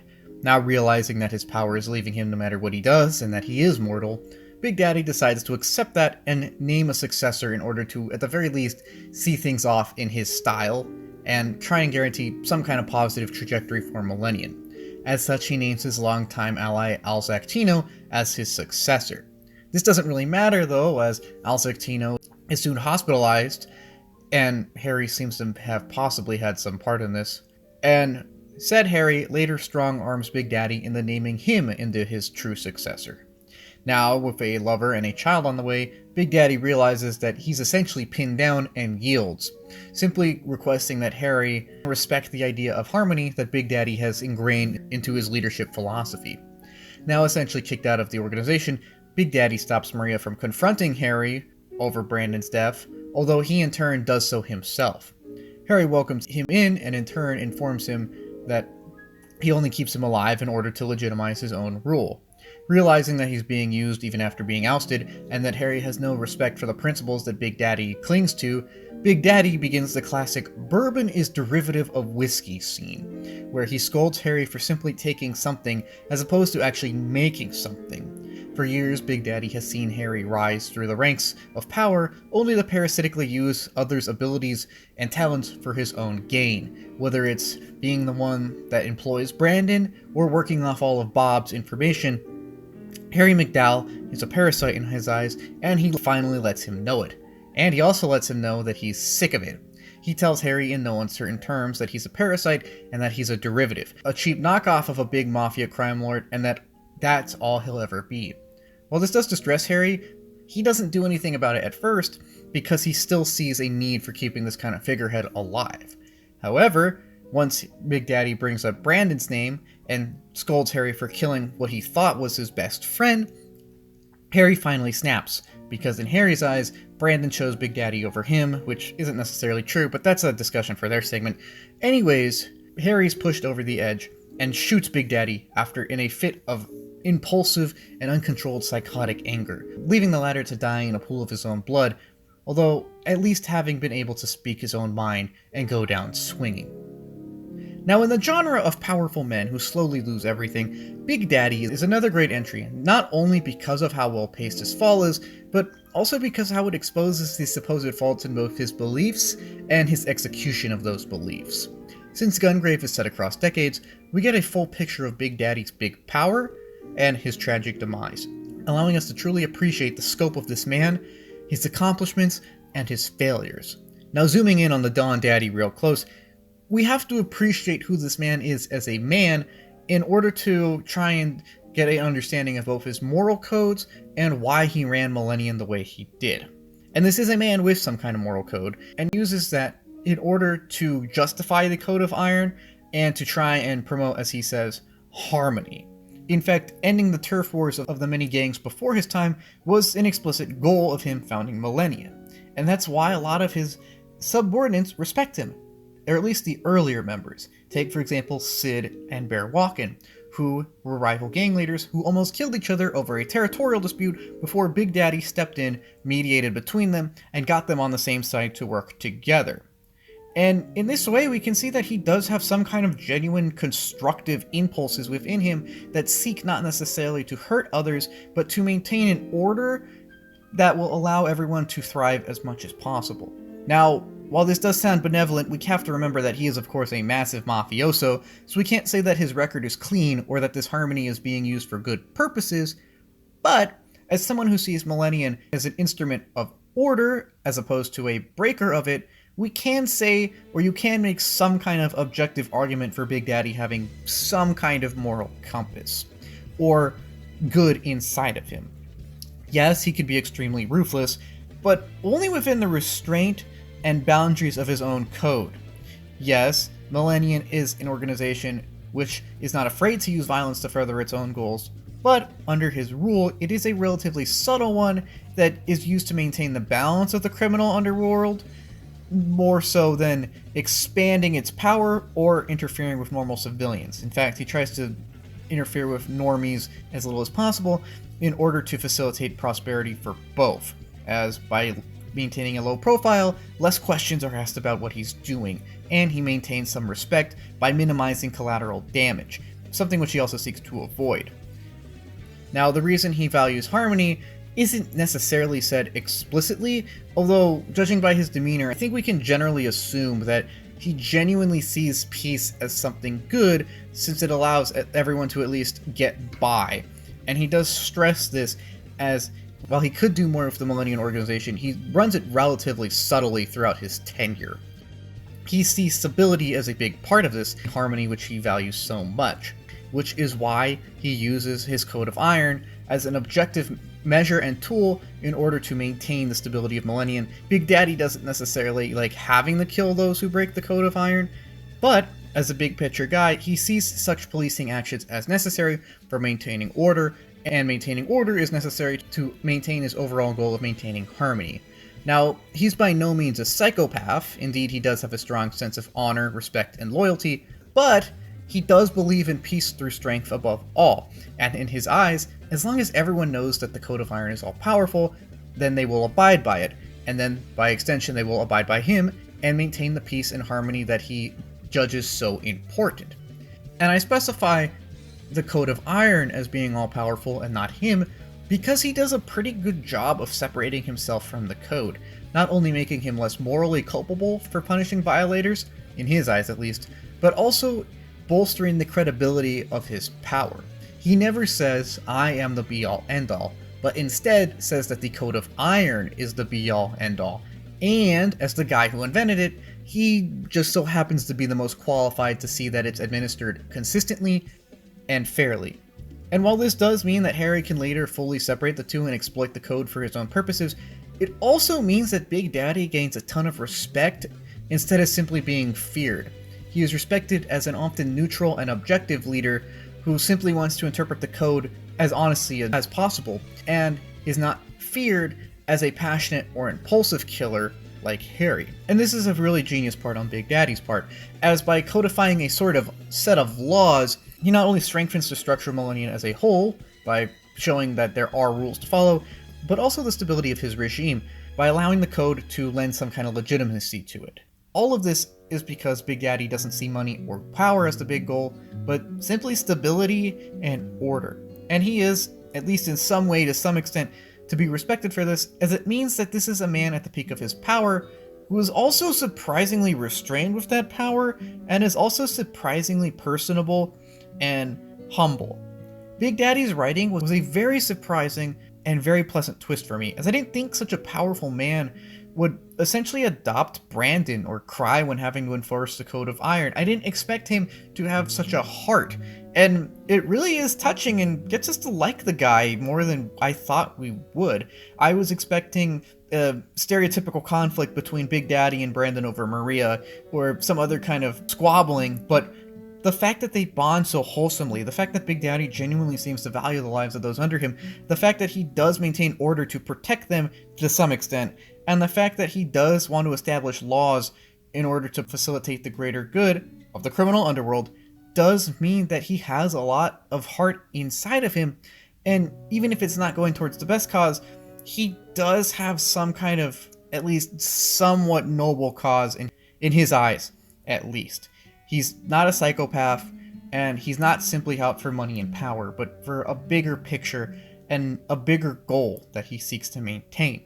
He does have a heart, and while this does feed into his downfall, it also greatly helps to humanize him and make his arc surprisingly emotionally impactful.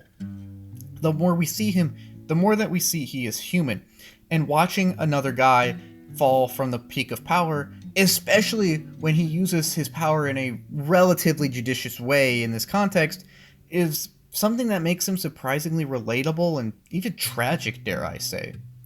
Getting to that downfall though, Big Daddy ultimately proves the fleeting nature of worldly power, as his grip on power and the enforcement of the Code of Iron slowly start to relax over time. As the series progresses, he becomes less ruthless and more sentimental, starting to think not only of how he will run tomorrow, but who will run tomorrow. He's slowly starting to realize that he's losing his touch in a time when he would need it more than ever. This leads him to naming Alzectino as his successor, but by this point Harry's pried enough power from Big Daddy's hands to render this decision moot. Big Daddy is no longer the man he once was, and just decides to give up the ghost by this point, showing that he's both humble and defeated, giving Harry the benefit of the doubt. A grave mistake. Now, a younger Big Daddy probably would have just sat down, realized that no one would question if he simply killed Harry, remember Big Daddy is the big boss for a reason, and moved on with his life. But now, as an older, more sentimental man, he not only has people that he loves and might be worried about should retaliation come his way, but he simply doesn't want to be possibly wrong, and he simply doesn't want any more blood on his hands. So instead of taking out Harry himself, or assigning a bunch of his close family members to do so, he simply asks one of them, who he's very close to, Brandon, to monitor the situation, something that Brandon also fails at. With this in mind, Big Daddy loses power on basically all fronts, and it's sad just watching someone grow old and no longer be able to do whatever they used to be good at doing, whether that's their job or simply being who they are. It's just the tragic nature of our mortality, and how Gungrave's extended timeline feeds into this is a very underrated point of praise for it, because this is a guy who based everything on the code of Don't Betray and enforced it for 35 years. But since this TV show is over so many years, we can see him get to the point where he ultimately fails to maintain the Code of Iron and falls to a betrayal from within his own group. It's sadly ironic and punctuates how he goes from the peak of power to a puppet figurehead to a pool of blood in Harry's office. Which brings up another failure of Big Daddy. Now, Big Daddy is a ruthless mafioso who has to look the ghosts of his own past in the eyes. The one thing that stuck for me from the Bourbon is derivative of whiskey scene is when Harry says to Big Daddy, Millennium is a great teacher, implying that Millennium is the reason Harry is the way he is now. Now, of course, I don't think that's entirely true, considering that Harry seems to be a psychopath from the start, but the fact that Big Daddy did facilitate Harry's psychopathy and did welcome him into the family in spite of seeing signs of this early on means that to some extent Big Daddy is responsible for his own fall.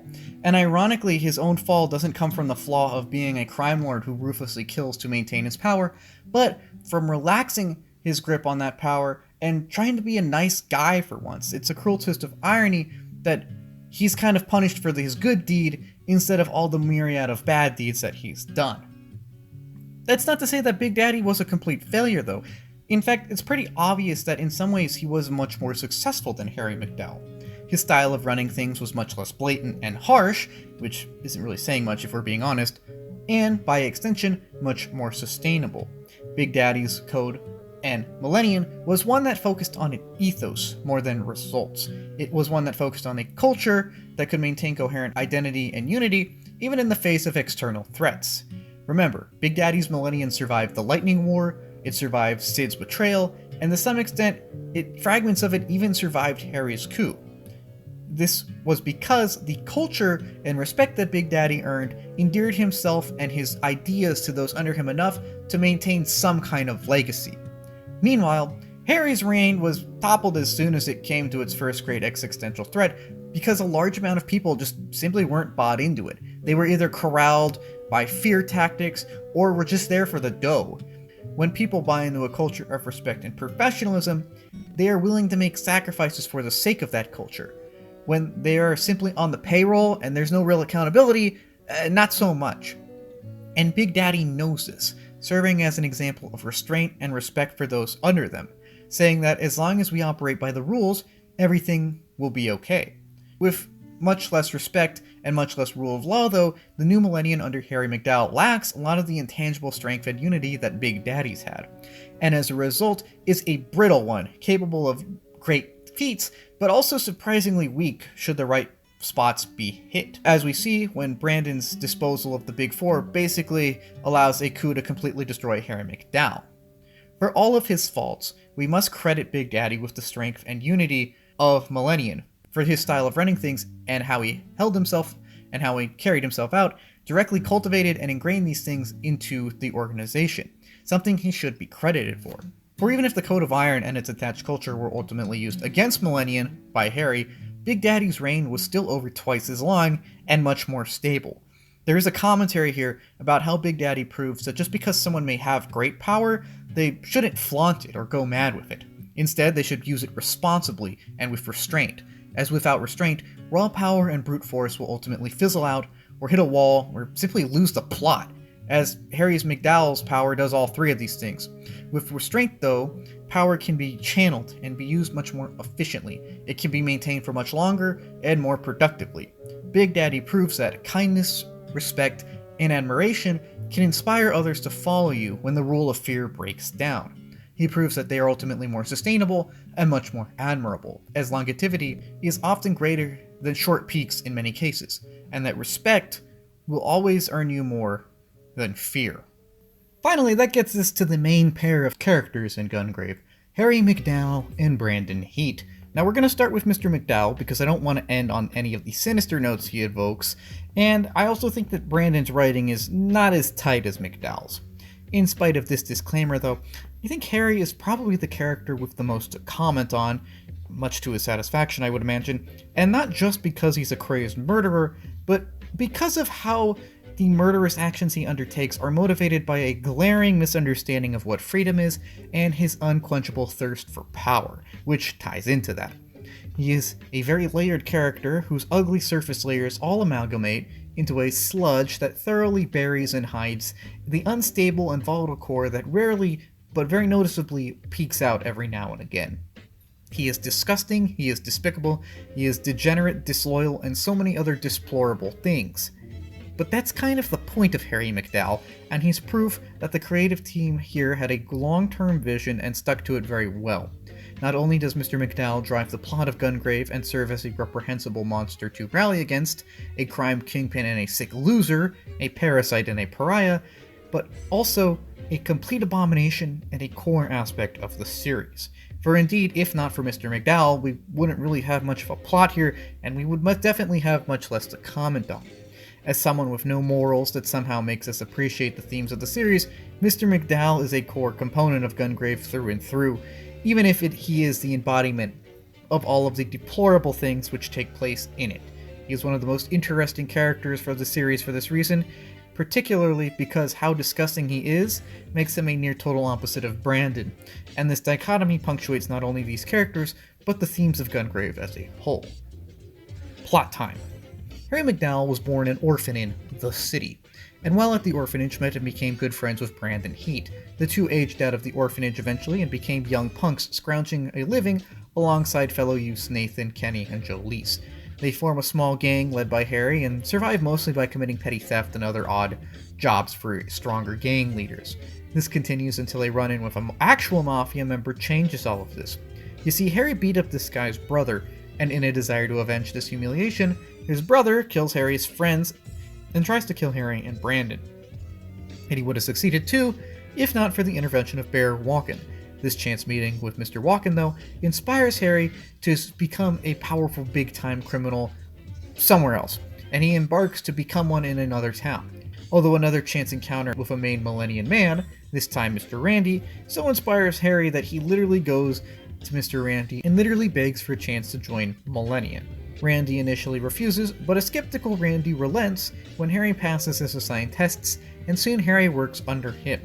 From here, Harry schemes and lies his way up the power ranks of Millennium, all the while occasionally actually doing something. I say this in this exact way because, as we'll look at later, most of his power, and especially the power that he uses to rise through the ranks, actually comes on the back of others, which is a key component of this guy. Back to the plot. Important events early on in the series include Harry recruiting Bunji to join Millennium, secretly taking Lightning's necrolization labs for himself, and engaging in illegal predatory behavior at the expense of Bear Walken's family. Eventually, Harry becomes one of Randy's top guys. Although not satisfied with this, Harry frames Randy for his own embezzlement and has Randy killed, which just also happens to open up a random promotion for Harry.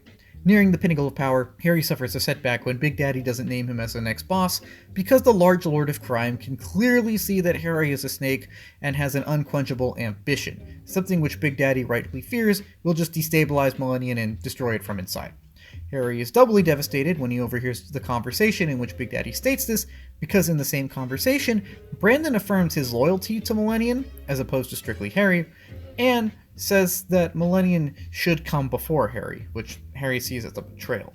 Now feeling personally betrayed, Harry then seeks to test whether Brandon will actually live up to this and choose Millennium or him. And he conducts this test by blatantly asking for help in toppling Big Daddy and seizing everything for themselves. When Brandon is rightfully mortified and rightfully pulls a gun on Harry for this, the latter snaps and, taking advantage of Brandon's conflicting loyalties, just kills him. From this point on, no one can stop Harry as he strong-arms Big Daddy into naming him the next big boss, kills Big Daddy, and establishes complete control over everything. This kicks off his 13-year tenure as the new boss of Millennium, one punctuated by violence and brute force, as opposed to the subtle harmony once sought by the previous portly Pops. As part of this new brutal management strategy, Harry puts a hit out on Mika, Big Daddy's daughter, and this not only draws her into the plot, but also a resurrected Brandon Heat. Harry then watches as Brandon not only destroys his small inner circle, but how said destruction enables a coup from Old Guard elements still personally loyal to the memory of the previous Patriarch. By episode 24, the coup has reached a critical velocity, and Harry is now in danger as former underlings aim for his head and even kill his wife Sherry in the crossfire. Fleeing back to the slums in an attempt to lie low, Harry reunites with Brandon, and the two sort of reconcile in the face of impending doom. Now realizing that he's cooked and has no way out, Harry and Brandon engage Millennium forces together until both are shot multiple times and on the verge of death. Having lost everything but each other, and having ended up in the exact same place where it all started, both choose to end their lives as Harry realizes that he felt the most free when he was a simple punk on the street, and before he let his obsessive quest for power consume who he might have been before all of this happened. If we were to boil Harry MacDowell down to his core components, they would be his quest for absolute power, which he frames as freedom, and the heinous methods which he uses to pursue this goal. He does have layers, yes, but every single one of them ties into at least one of these through lines at multiple points. He's a control freak and a horrible person. Getting to the motivations behind the actions, Harry's goal is absolute control over everything. Absolute power over everything. In order to feel secure and vindicated, he must control. For if he cannot control something, it then, in his eyes, becomes a threat. This twisted, paranoid logic paints every single interaction and undertaking of Harry MacDowell, and is the foundation for who he is as a person. It is a logic born out of a mix of innate personal darkness and childhood trauma, though a lack of backstory blurs the percentages of each here. We know he was an orphan who was beat frequently, but that's about it before age 17, and we'll talk more about this later, but considering how Brandon turned out, we can't just give Harry a pass for his actions because he had a bad childhood in a bad environment. Getting back on track, for Harry MacDowell, freedom is power, and this installs a very shallow, very hostile, and very selfish worldview that fosters an extremely Darwinistic and callous approach to life. He thinks he can simply brute force his way to freedom, and that doing so is a natural and justified course of action. In addition, while it means he demands the loyalty of others, he doesn't give loyalty to others because that's impractical to him, seeing as that it would potentially limit his options and expend power that he could use for his own goals. When we start to see all of this, everything that Harry MacDowell does and says starts to make some kind of sense, or we can parse how it would make sense to him at least. He remembers what hunger and danger were like, and loathing these things, seeks power to brute force his way out of them. And he succeeds at first by getting in the Millennium and getting his ticket out of the slums and becoming a powerful man in his own right. However, moving up the ranks of Millennium only exposes Harry to more things out of his control, more opportunities, and more, in his eyes, potential threats. And thus, in his eyes, the only logical thing he can do is to gain more power to rein in these potential threats. Thus, he endeavors to gain more power and dominate everything around him. But, once again, this only introduces more things out of control for him, thus motivating him to gain more power. And he becomes stuck in a cycle of gaining power and then, quote, needing to gain power in order to preserve his gains. He never appreciates what he has, but instead chases after what he wants. Complete control, because he fears that a lack of it will allow threats to arise and strip him of whatever power he's accumulated, what he considers his freedom. The irony of all of this is that such paranoid thinking is actually what leads to Harry MacDowell's downfall, since it gets him a lot of enemies and makes him do a lot of things that he later regrets. And another ironic note is that he's basically enslaved to his twisted quest for freedom, which doesn't free him at all, but just sinks him lower and lower into paranoid depravity. And this is because power and freedom are not the same thing. While some degree of control over things allows one to exercise their freedom in more different ways, in more different times, with perhaps more opportunities to do so, the fact of the matter is that everyone has to accept that they cannot do or control everything.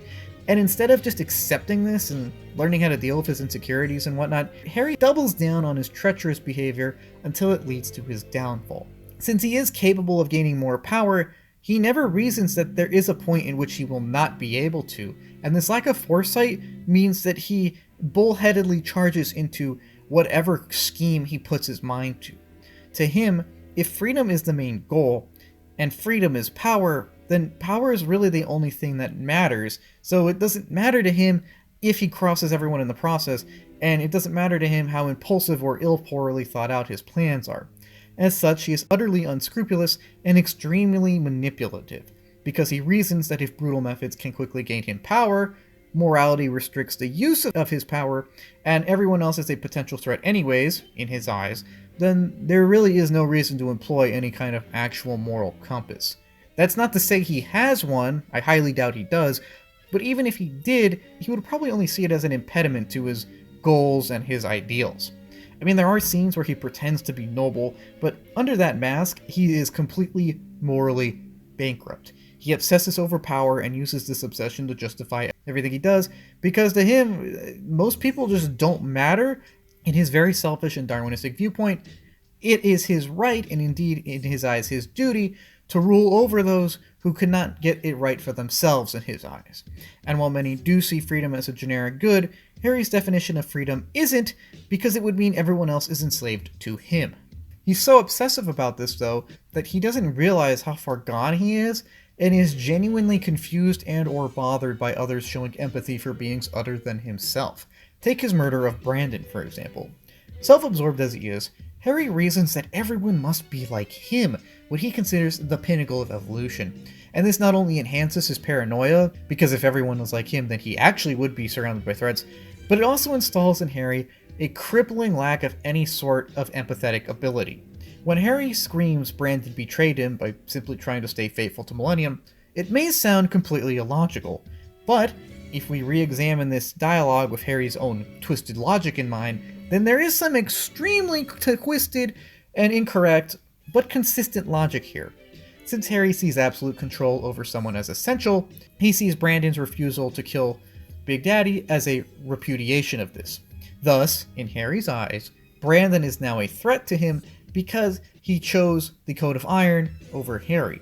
And while Brandon is simply exercising the basic tenets of loyalty, Harry sees this as a violation of Brandon's loyalty to him. Something which, honestly, isn't something Harry's entitled to anyways. Harry sees Brandon as standing in the way of his own quest for freedom, though, and thus sees Brandon as treacherous. To Harry, anyone not with him is against him, and so he just kills Brandon. As arguably the only person he's ever formed something resembling an actual bond with, though, Brandon's death does actually affect Harry, or at least it might, and it shakes his worldview to some extent. This is apparent in how unhinged he gets when others bring up Brandon. It doesn't break his worldview, of course, though, as, like all great narcissists, Harry just blames literally everything and everyone else for his own mistakes, especially Big Daddy. This also explains why he loathes Big Daddy so much. On the topic of Brandon, it's important to note that while Harry may have actually formed some kind of bond with him, the course of their relationship proves that Harry is an extremely manipulative and parasitic man, and I want to highlight that word parasitic. While Harry is undoubtedly the antagonist of Gungrave, it's fascinating how physically weaker he is than basically everyone else around him. In fact, he's kind of pathetic when we consider how little he actually does or is capable of, consistently relying on others to do the actual work so that he can claim the credit and further his own agenda. Like, yeah, he's really good at scheming and I guess some kind of administrative stuff, but from the very start he's presented as a paper pusher type who doesn't really go in the field. In fact, every time he does go into the field, he's clearly outmatched, and it's abundantly obvious that without those he controls or depends on, he wouldn't be able to really do that much. Yes, I know he throws a few punches here and there, and he shoots a gun at people every now and again, but this guy is no Bunji, this guy is no Bear Walking, this guy is pretty average in terms of physical stats, and not only does this illustrate the idea that power comes from the loyalty of others, but that without others, Harry MacDowell has very little actual power.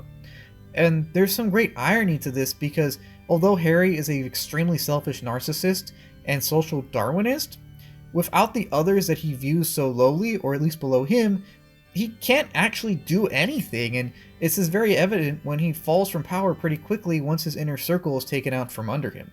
It points out that raw physical power isn't everything, seeing how that everyone under Harry is more physically powerful than him. And it also points out that sometimes the most dangerous threat is the least obvious. In this case, Harry is the least physically powerful, but is still very dangerous because of his scheming. It's also just interesting from a narrative construction view, and plays well into his fall via a coup. On the topic of narrative construction, while sitting through 17 episodes of waiting for Harry to betray the few characters with some kind of moral backbone sounds insufferable, it's really not. I usually don't like this trope as it's very hard to execute very well, because usually it's a painful process of watching characters we like tolerate a character they should in hindsight know is evil, all the while looking stupid because they didn't suspect the evil guy did the evil thing. But that's not the case in Gungrave. In fact, Gungrave paces Harry's arc so well that it leaves room for a split second of doubt. This split second comes exactly between saving Big Daddy's dinner party and right before meeting Sherry for the first time. Anyways, while we do know that Harry is evil the entire time because episode 1 makes this readily apparent, Gungrave handles this in a way very respectful of our intelligence. Instead of Harry simply managing to somehow conceal his true nature and schemes the whole time, something that would either make the writing look incredibly inconsistent or make everyone else here look incredibly stupid, most of the characters here are actually aware of his intentions, and a few are even aware of his actions, but for a variety of reasons do not try to stop him or fail to stop him.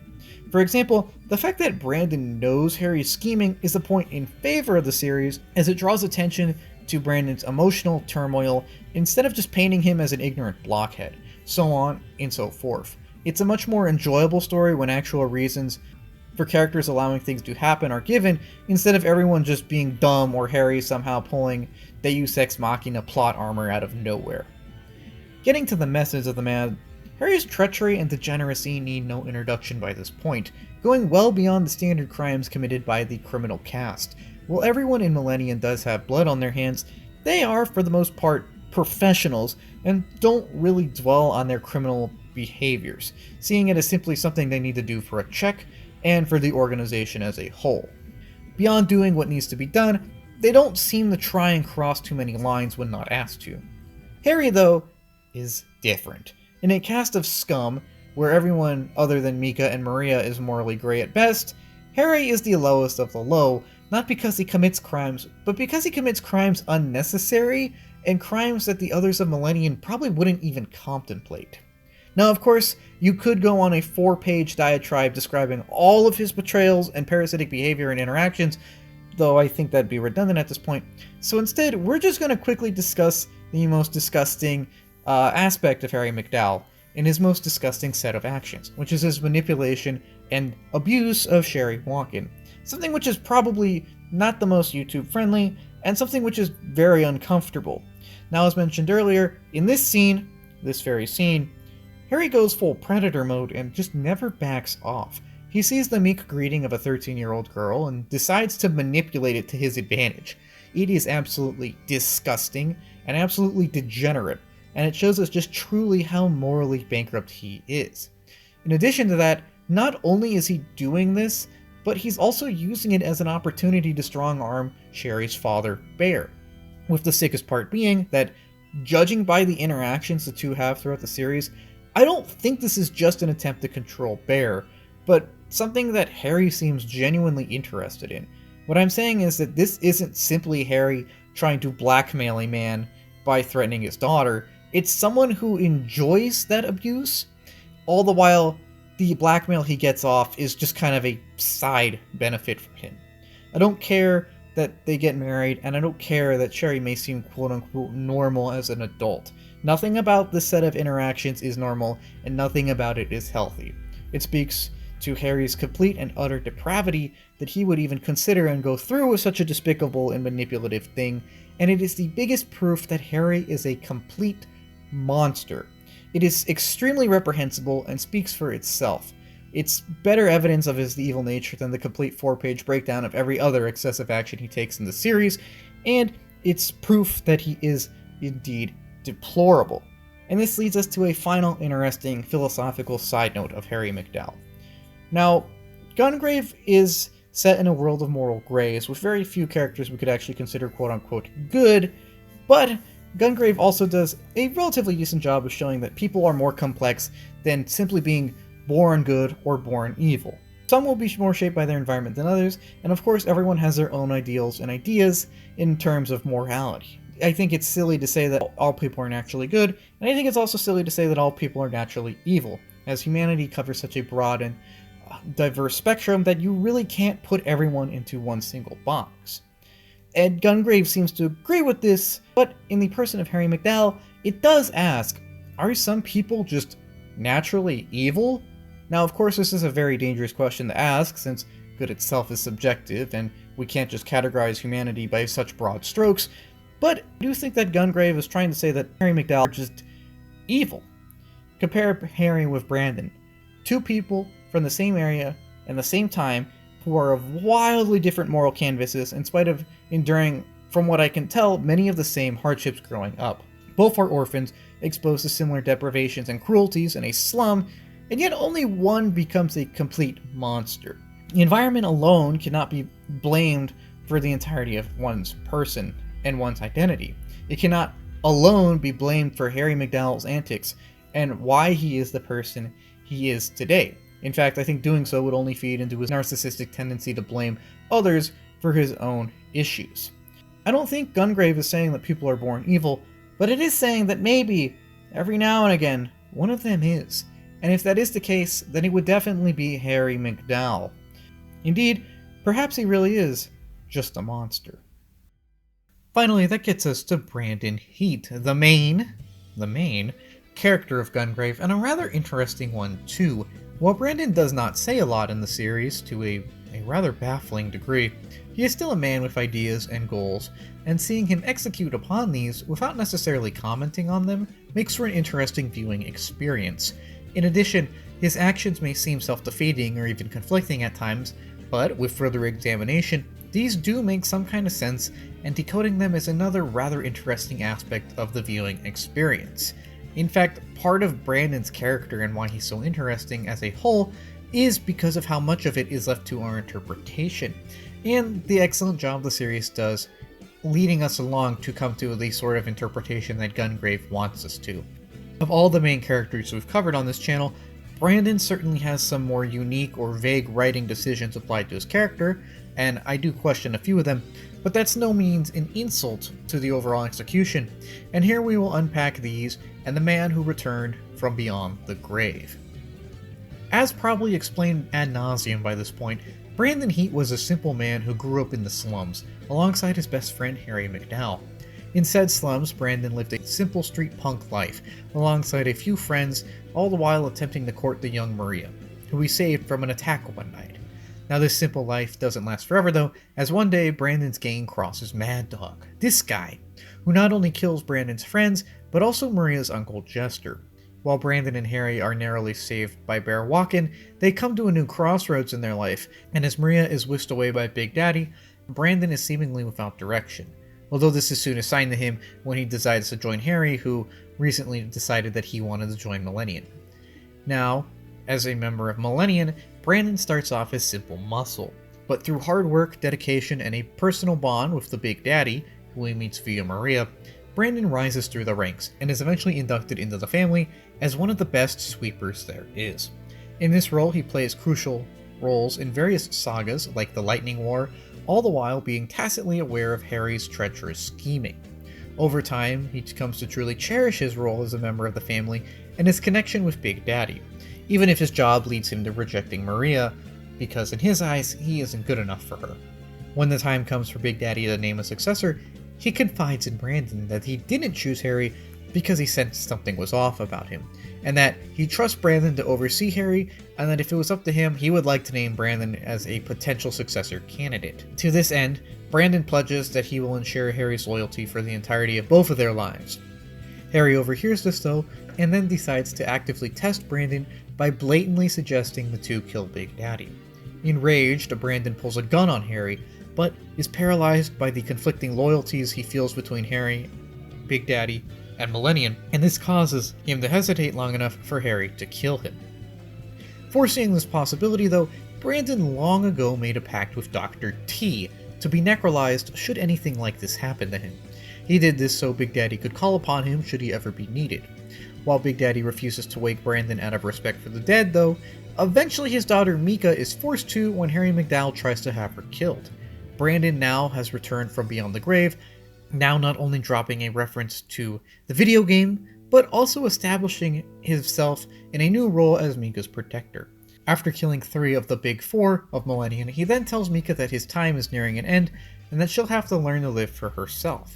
Next, he kills Bunji, the final of the Big Four, and this destabilizes Millennium to the point of enabling an Old Guard coup, Brandon now dying and having succeeded in neutralizing the threat the organization provided against Mika, then just kind of wanders back into the slums to end where everything began. Along the way, he runs into a Harry MacDowell on the run from his former underlings, and the two hole up in their old haunt. Harry tries to explain himself, and Brandon silently listens as ghosts from their past and later bullets swarm around them. While Harry did in fact ruin everything, he was still Brandon's brother, and seeing as both aren't long for the world anyways, Brandon decides to go down fighting side by side with Harry one last time.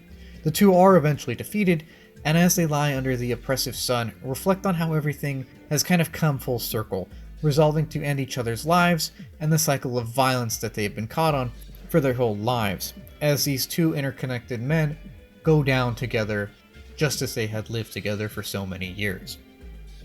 Now, if we are to understand Brandon, we must understand his core motivating principle. Like his friend Harry, Brandon's character is one that may not always seem to act according to any logic, but clearly does after we zoom out far enough to see his own internal logic. Unlike Harry though, Brandon's core logic is not formulated around paranoia or power tripping, but instead simply the idea of being there. As is evident throughout the series, Brandon is a rather lonely man, and this drives him to irrational loyalty, both out of fear and gratitude. He fears being alone and he fears having no one to help him through things, yes, but he's also extremely grateful to those who keep him company and assign him some kind of purpose, even if not always lawful ones. If I had to guess, Brandon understands as an orphan what it's like to have no one there for him, what it's like to be truly alone, and therefore always wants to be there for others that he cares about because he wouldn't want them to feel this pain he's familiar with. He's always been a bit lonely at his core, and this also means he's extremely appreciative of those who keep him from being so, at least to some extent. He has a genuine altruistic side to him, and wants to support those he knows and cares about. In fact, when he says he's glad to have joined Millennium, I genuinely believe him, and it's not because of the money or power that the organization affords him, but simply because the community, the family that it affords him, the people who keep him from being alone, and he just wants to pay them all back. Unfortunately though, since Brandon runs with a bad crowd, it means he takes this noble outlook and uses it to further the agendas of the unsavory. It's a key paradox of his character and a cool subversion of the extremely generic anime trope of "I want to help and protect my friends."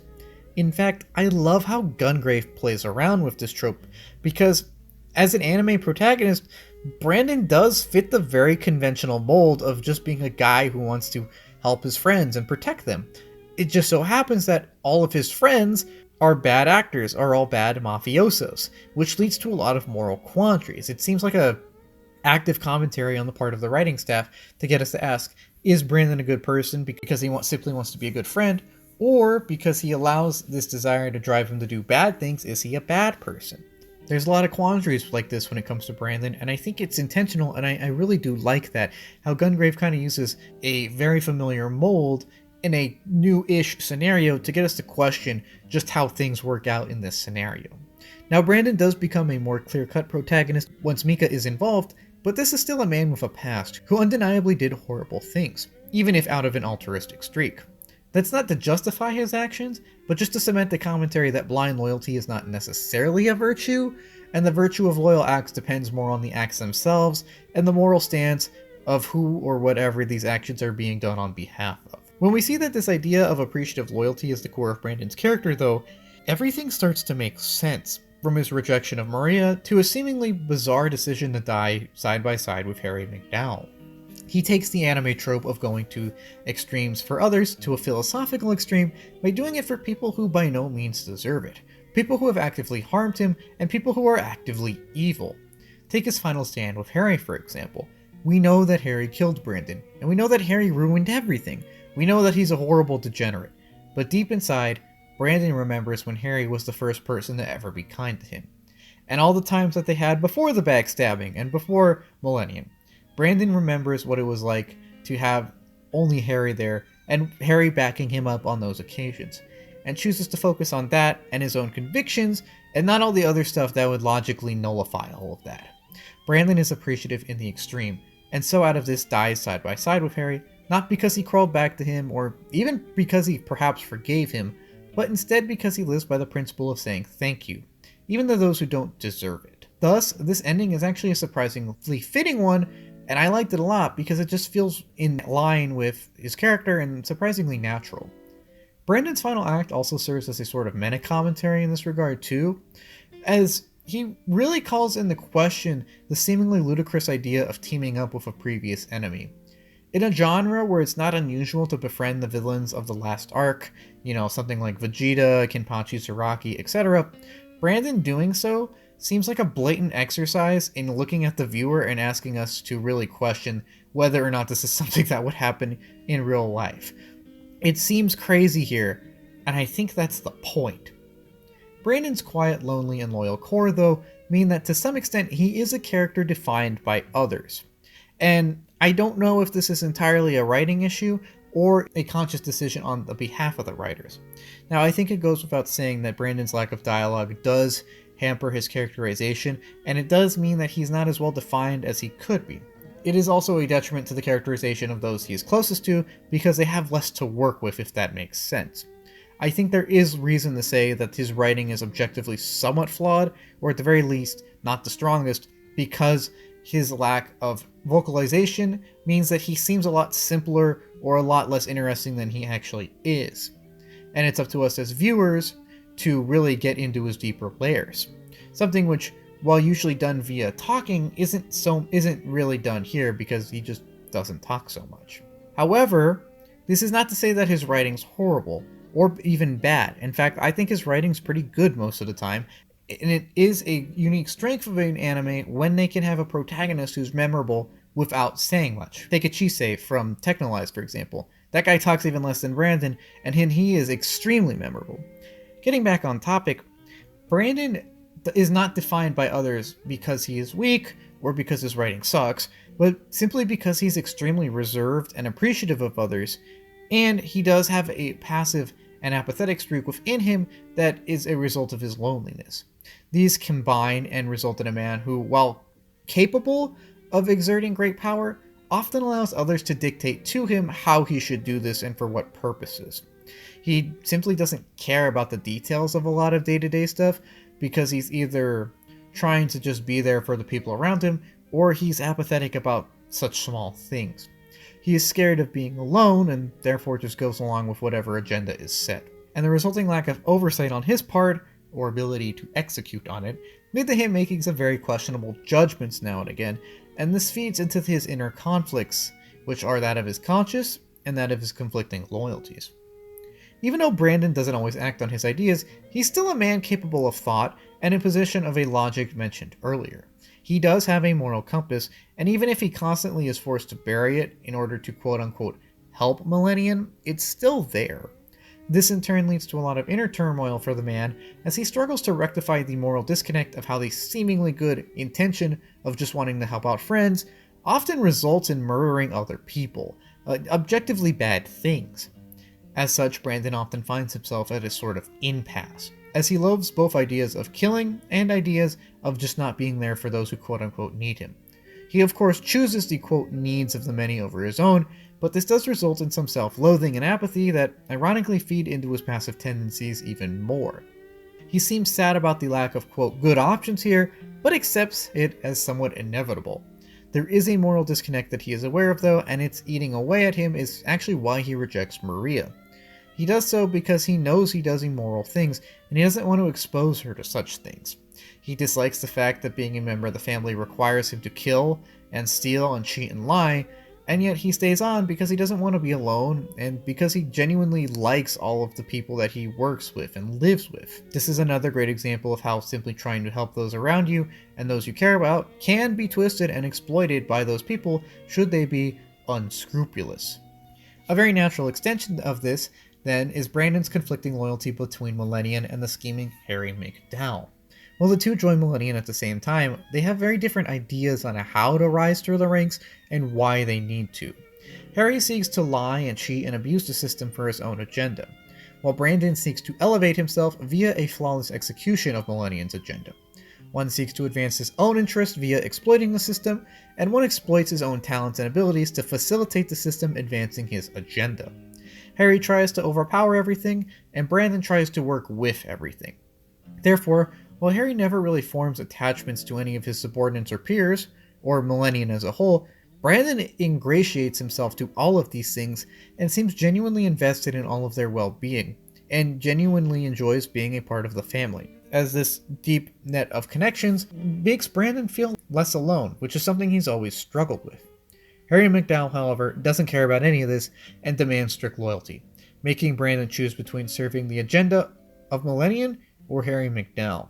The loyal man that Brandon is, he has essentially pledged loyalty to both, however, without knowing or imagining that this would become a mutually exclusive undertaking.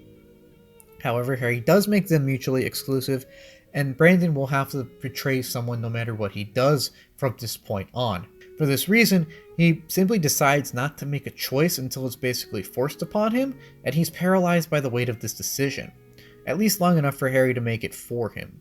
He gives in to his passive antics, and his inability to make a stab judgment call means that he's deemed a traitor by both Millennium and Harry. Yes, it seems crazy that Brandon wouldn't just kill Harry, but then again, this is the closest person Brandon's ever had to a brother, and following either completely would have cost him something, so this combined with his passive side do provide enough logical explanation here. I have no problem with Brandon's actions when we zoom out and see how his internal mind state is and how he's thinking. And the show does a decent job of illuminating these things for us so we can understand that Brandon is not stupid or crazy, but there is a consistent through line with his character. Indeed, there is no Harry without Brandon, and there is no Brandon without Harry. And while Brandon is undoubtedly a much more upstanding guy, the fact of the matter is that he's not a perfect guy, and he is a man with the flaws that many of us might have. And for this reason, he does make an interesting character, because even if capable of great physical power, he still has the same social anxieties and fears that we might, painting him as a very likable and relatable man. Someone who makes for a great protagonist even if he doesn't talk all that much. Someone who, while seemingly inconsistent in action, is actually extremely consistent to a somewhat buried sense of logic that is obviously there and acts as a through line between all of his decision-making processes. He is a great character, and he is one which I'm glad returned from beyond the grave. Finally, I think we should just give a little accommodation to the tertiary members of the cast, Widge Burns and ya boy Garry. Now, these two are the guys that work with Brandon initially when he enters in Millennium, and they do serve not only plot purposes, but as a kind of commentary on the evolution of Millennium and on what Brandon truly seeks from it. Now, Garry is kind of Brandon's age, I'm assuming. He has beady eyes, and while a little eccentric and energetic at times, is a nice enough guy. Widge is kind of Gary's uncle or father figure, and serves as an older steady hand which helps guide Brandon through Millennium, telling him very important things like it's about family and not power, and the importance of taking care of others, as exemplified by the fact that Widge takes very good care of his mother, whom he hides his mafia connections from. Now, they do unfortunately meet their deaths at the hands of one BalladBird Lee while they attempt to hide Mika from Millennium, but the fact that they made this sacrifice at all is a testament to their loyalty to Brandon and their loyalty to the idea of family. It's something that they embody very well, seeing as that they are essentially father and son at some point, and I do think they deserve respect for this. On a bigger picture level, the evolution of their relationship with Millennium also serves as a commentary on Millennium's sort of downfall. When we first meet them, they're very loyal to the organization, they're very thankful towards Big Daddy, and they're very happy to just be here. However, with Harry MacDowell's rise to power, both are basically fired, seeing as that a computer does their job better, and they live in obscurity, having been essentially dumped from their employer. They're okay with this though, because they are aware of the treachery that Harry MacDowell's Millennium carries out, and the fact that it's not the organization that Big Daddy wanted it to be. They're aware of this, and they're aware of the fact that it's leaving behind its family-tied roots, and now just about money and power. Something which they didn't seem to really care too much about. Indeed, Widge himself serves as a sort of father figure to Brandon, mentoring him and explaining why seeking money and power alone is not necessarily a great idea. They're just both fun characters to be around, and they do a surprising amount. Whether it's Garry accidentally giving away exposition to important characters but just not knowing when to stop talking, or Widge trying to, and somewhat succeeding in, giving some important life advice to Brandon. I like both of these characters, and they are another excellent example of how Chekhov's gun is a concept worked masterfully into this series. And that brings us to the conclusion of the Gungrave Retrospective, and what a series it was. If there is anything to say about Gungrave, it is definitely something that is both more than the sum of its parts, and something which is probably very different than what you expect. Just looking at the kind of DVD cover art that we see and hearing about its origins, I expected Gungrave to be a much more gritty or edgy or dark, kind of nihilistic piece. And while everyone does die, I don't think Gungrave is that kind of piece that I was envisioning, because it is a piece with subtlety, it is a piece about themes, and it is a piece which does have quite a bit to say about the human condition, and the different paths that humans can take depending on their circumstances. I do love how well planned out this series is and how interconnected everything feels.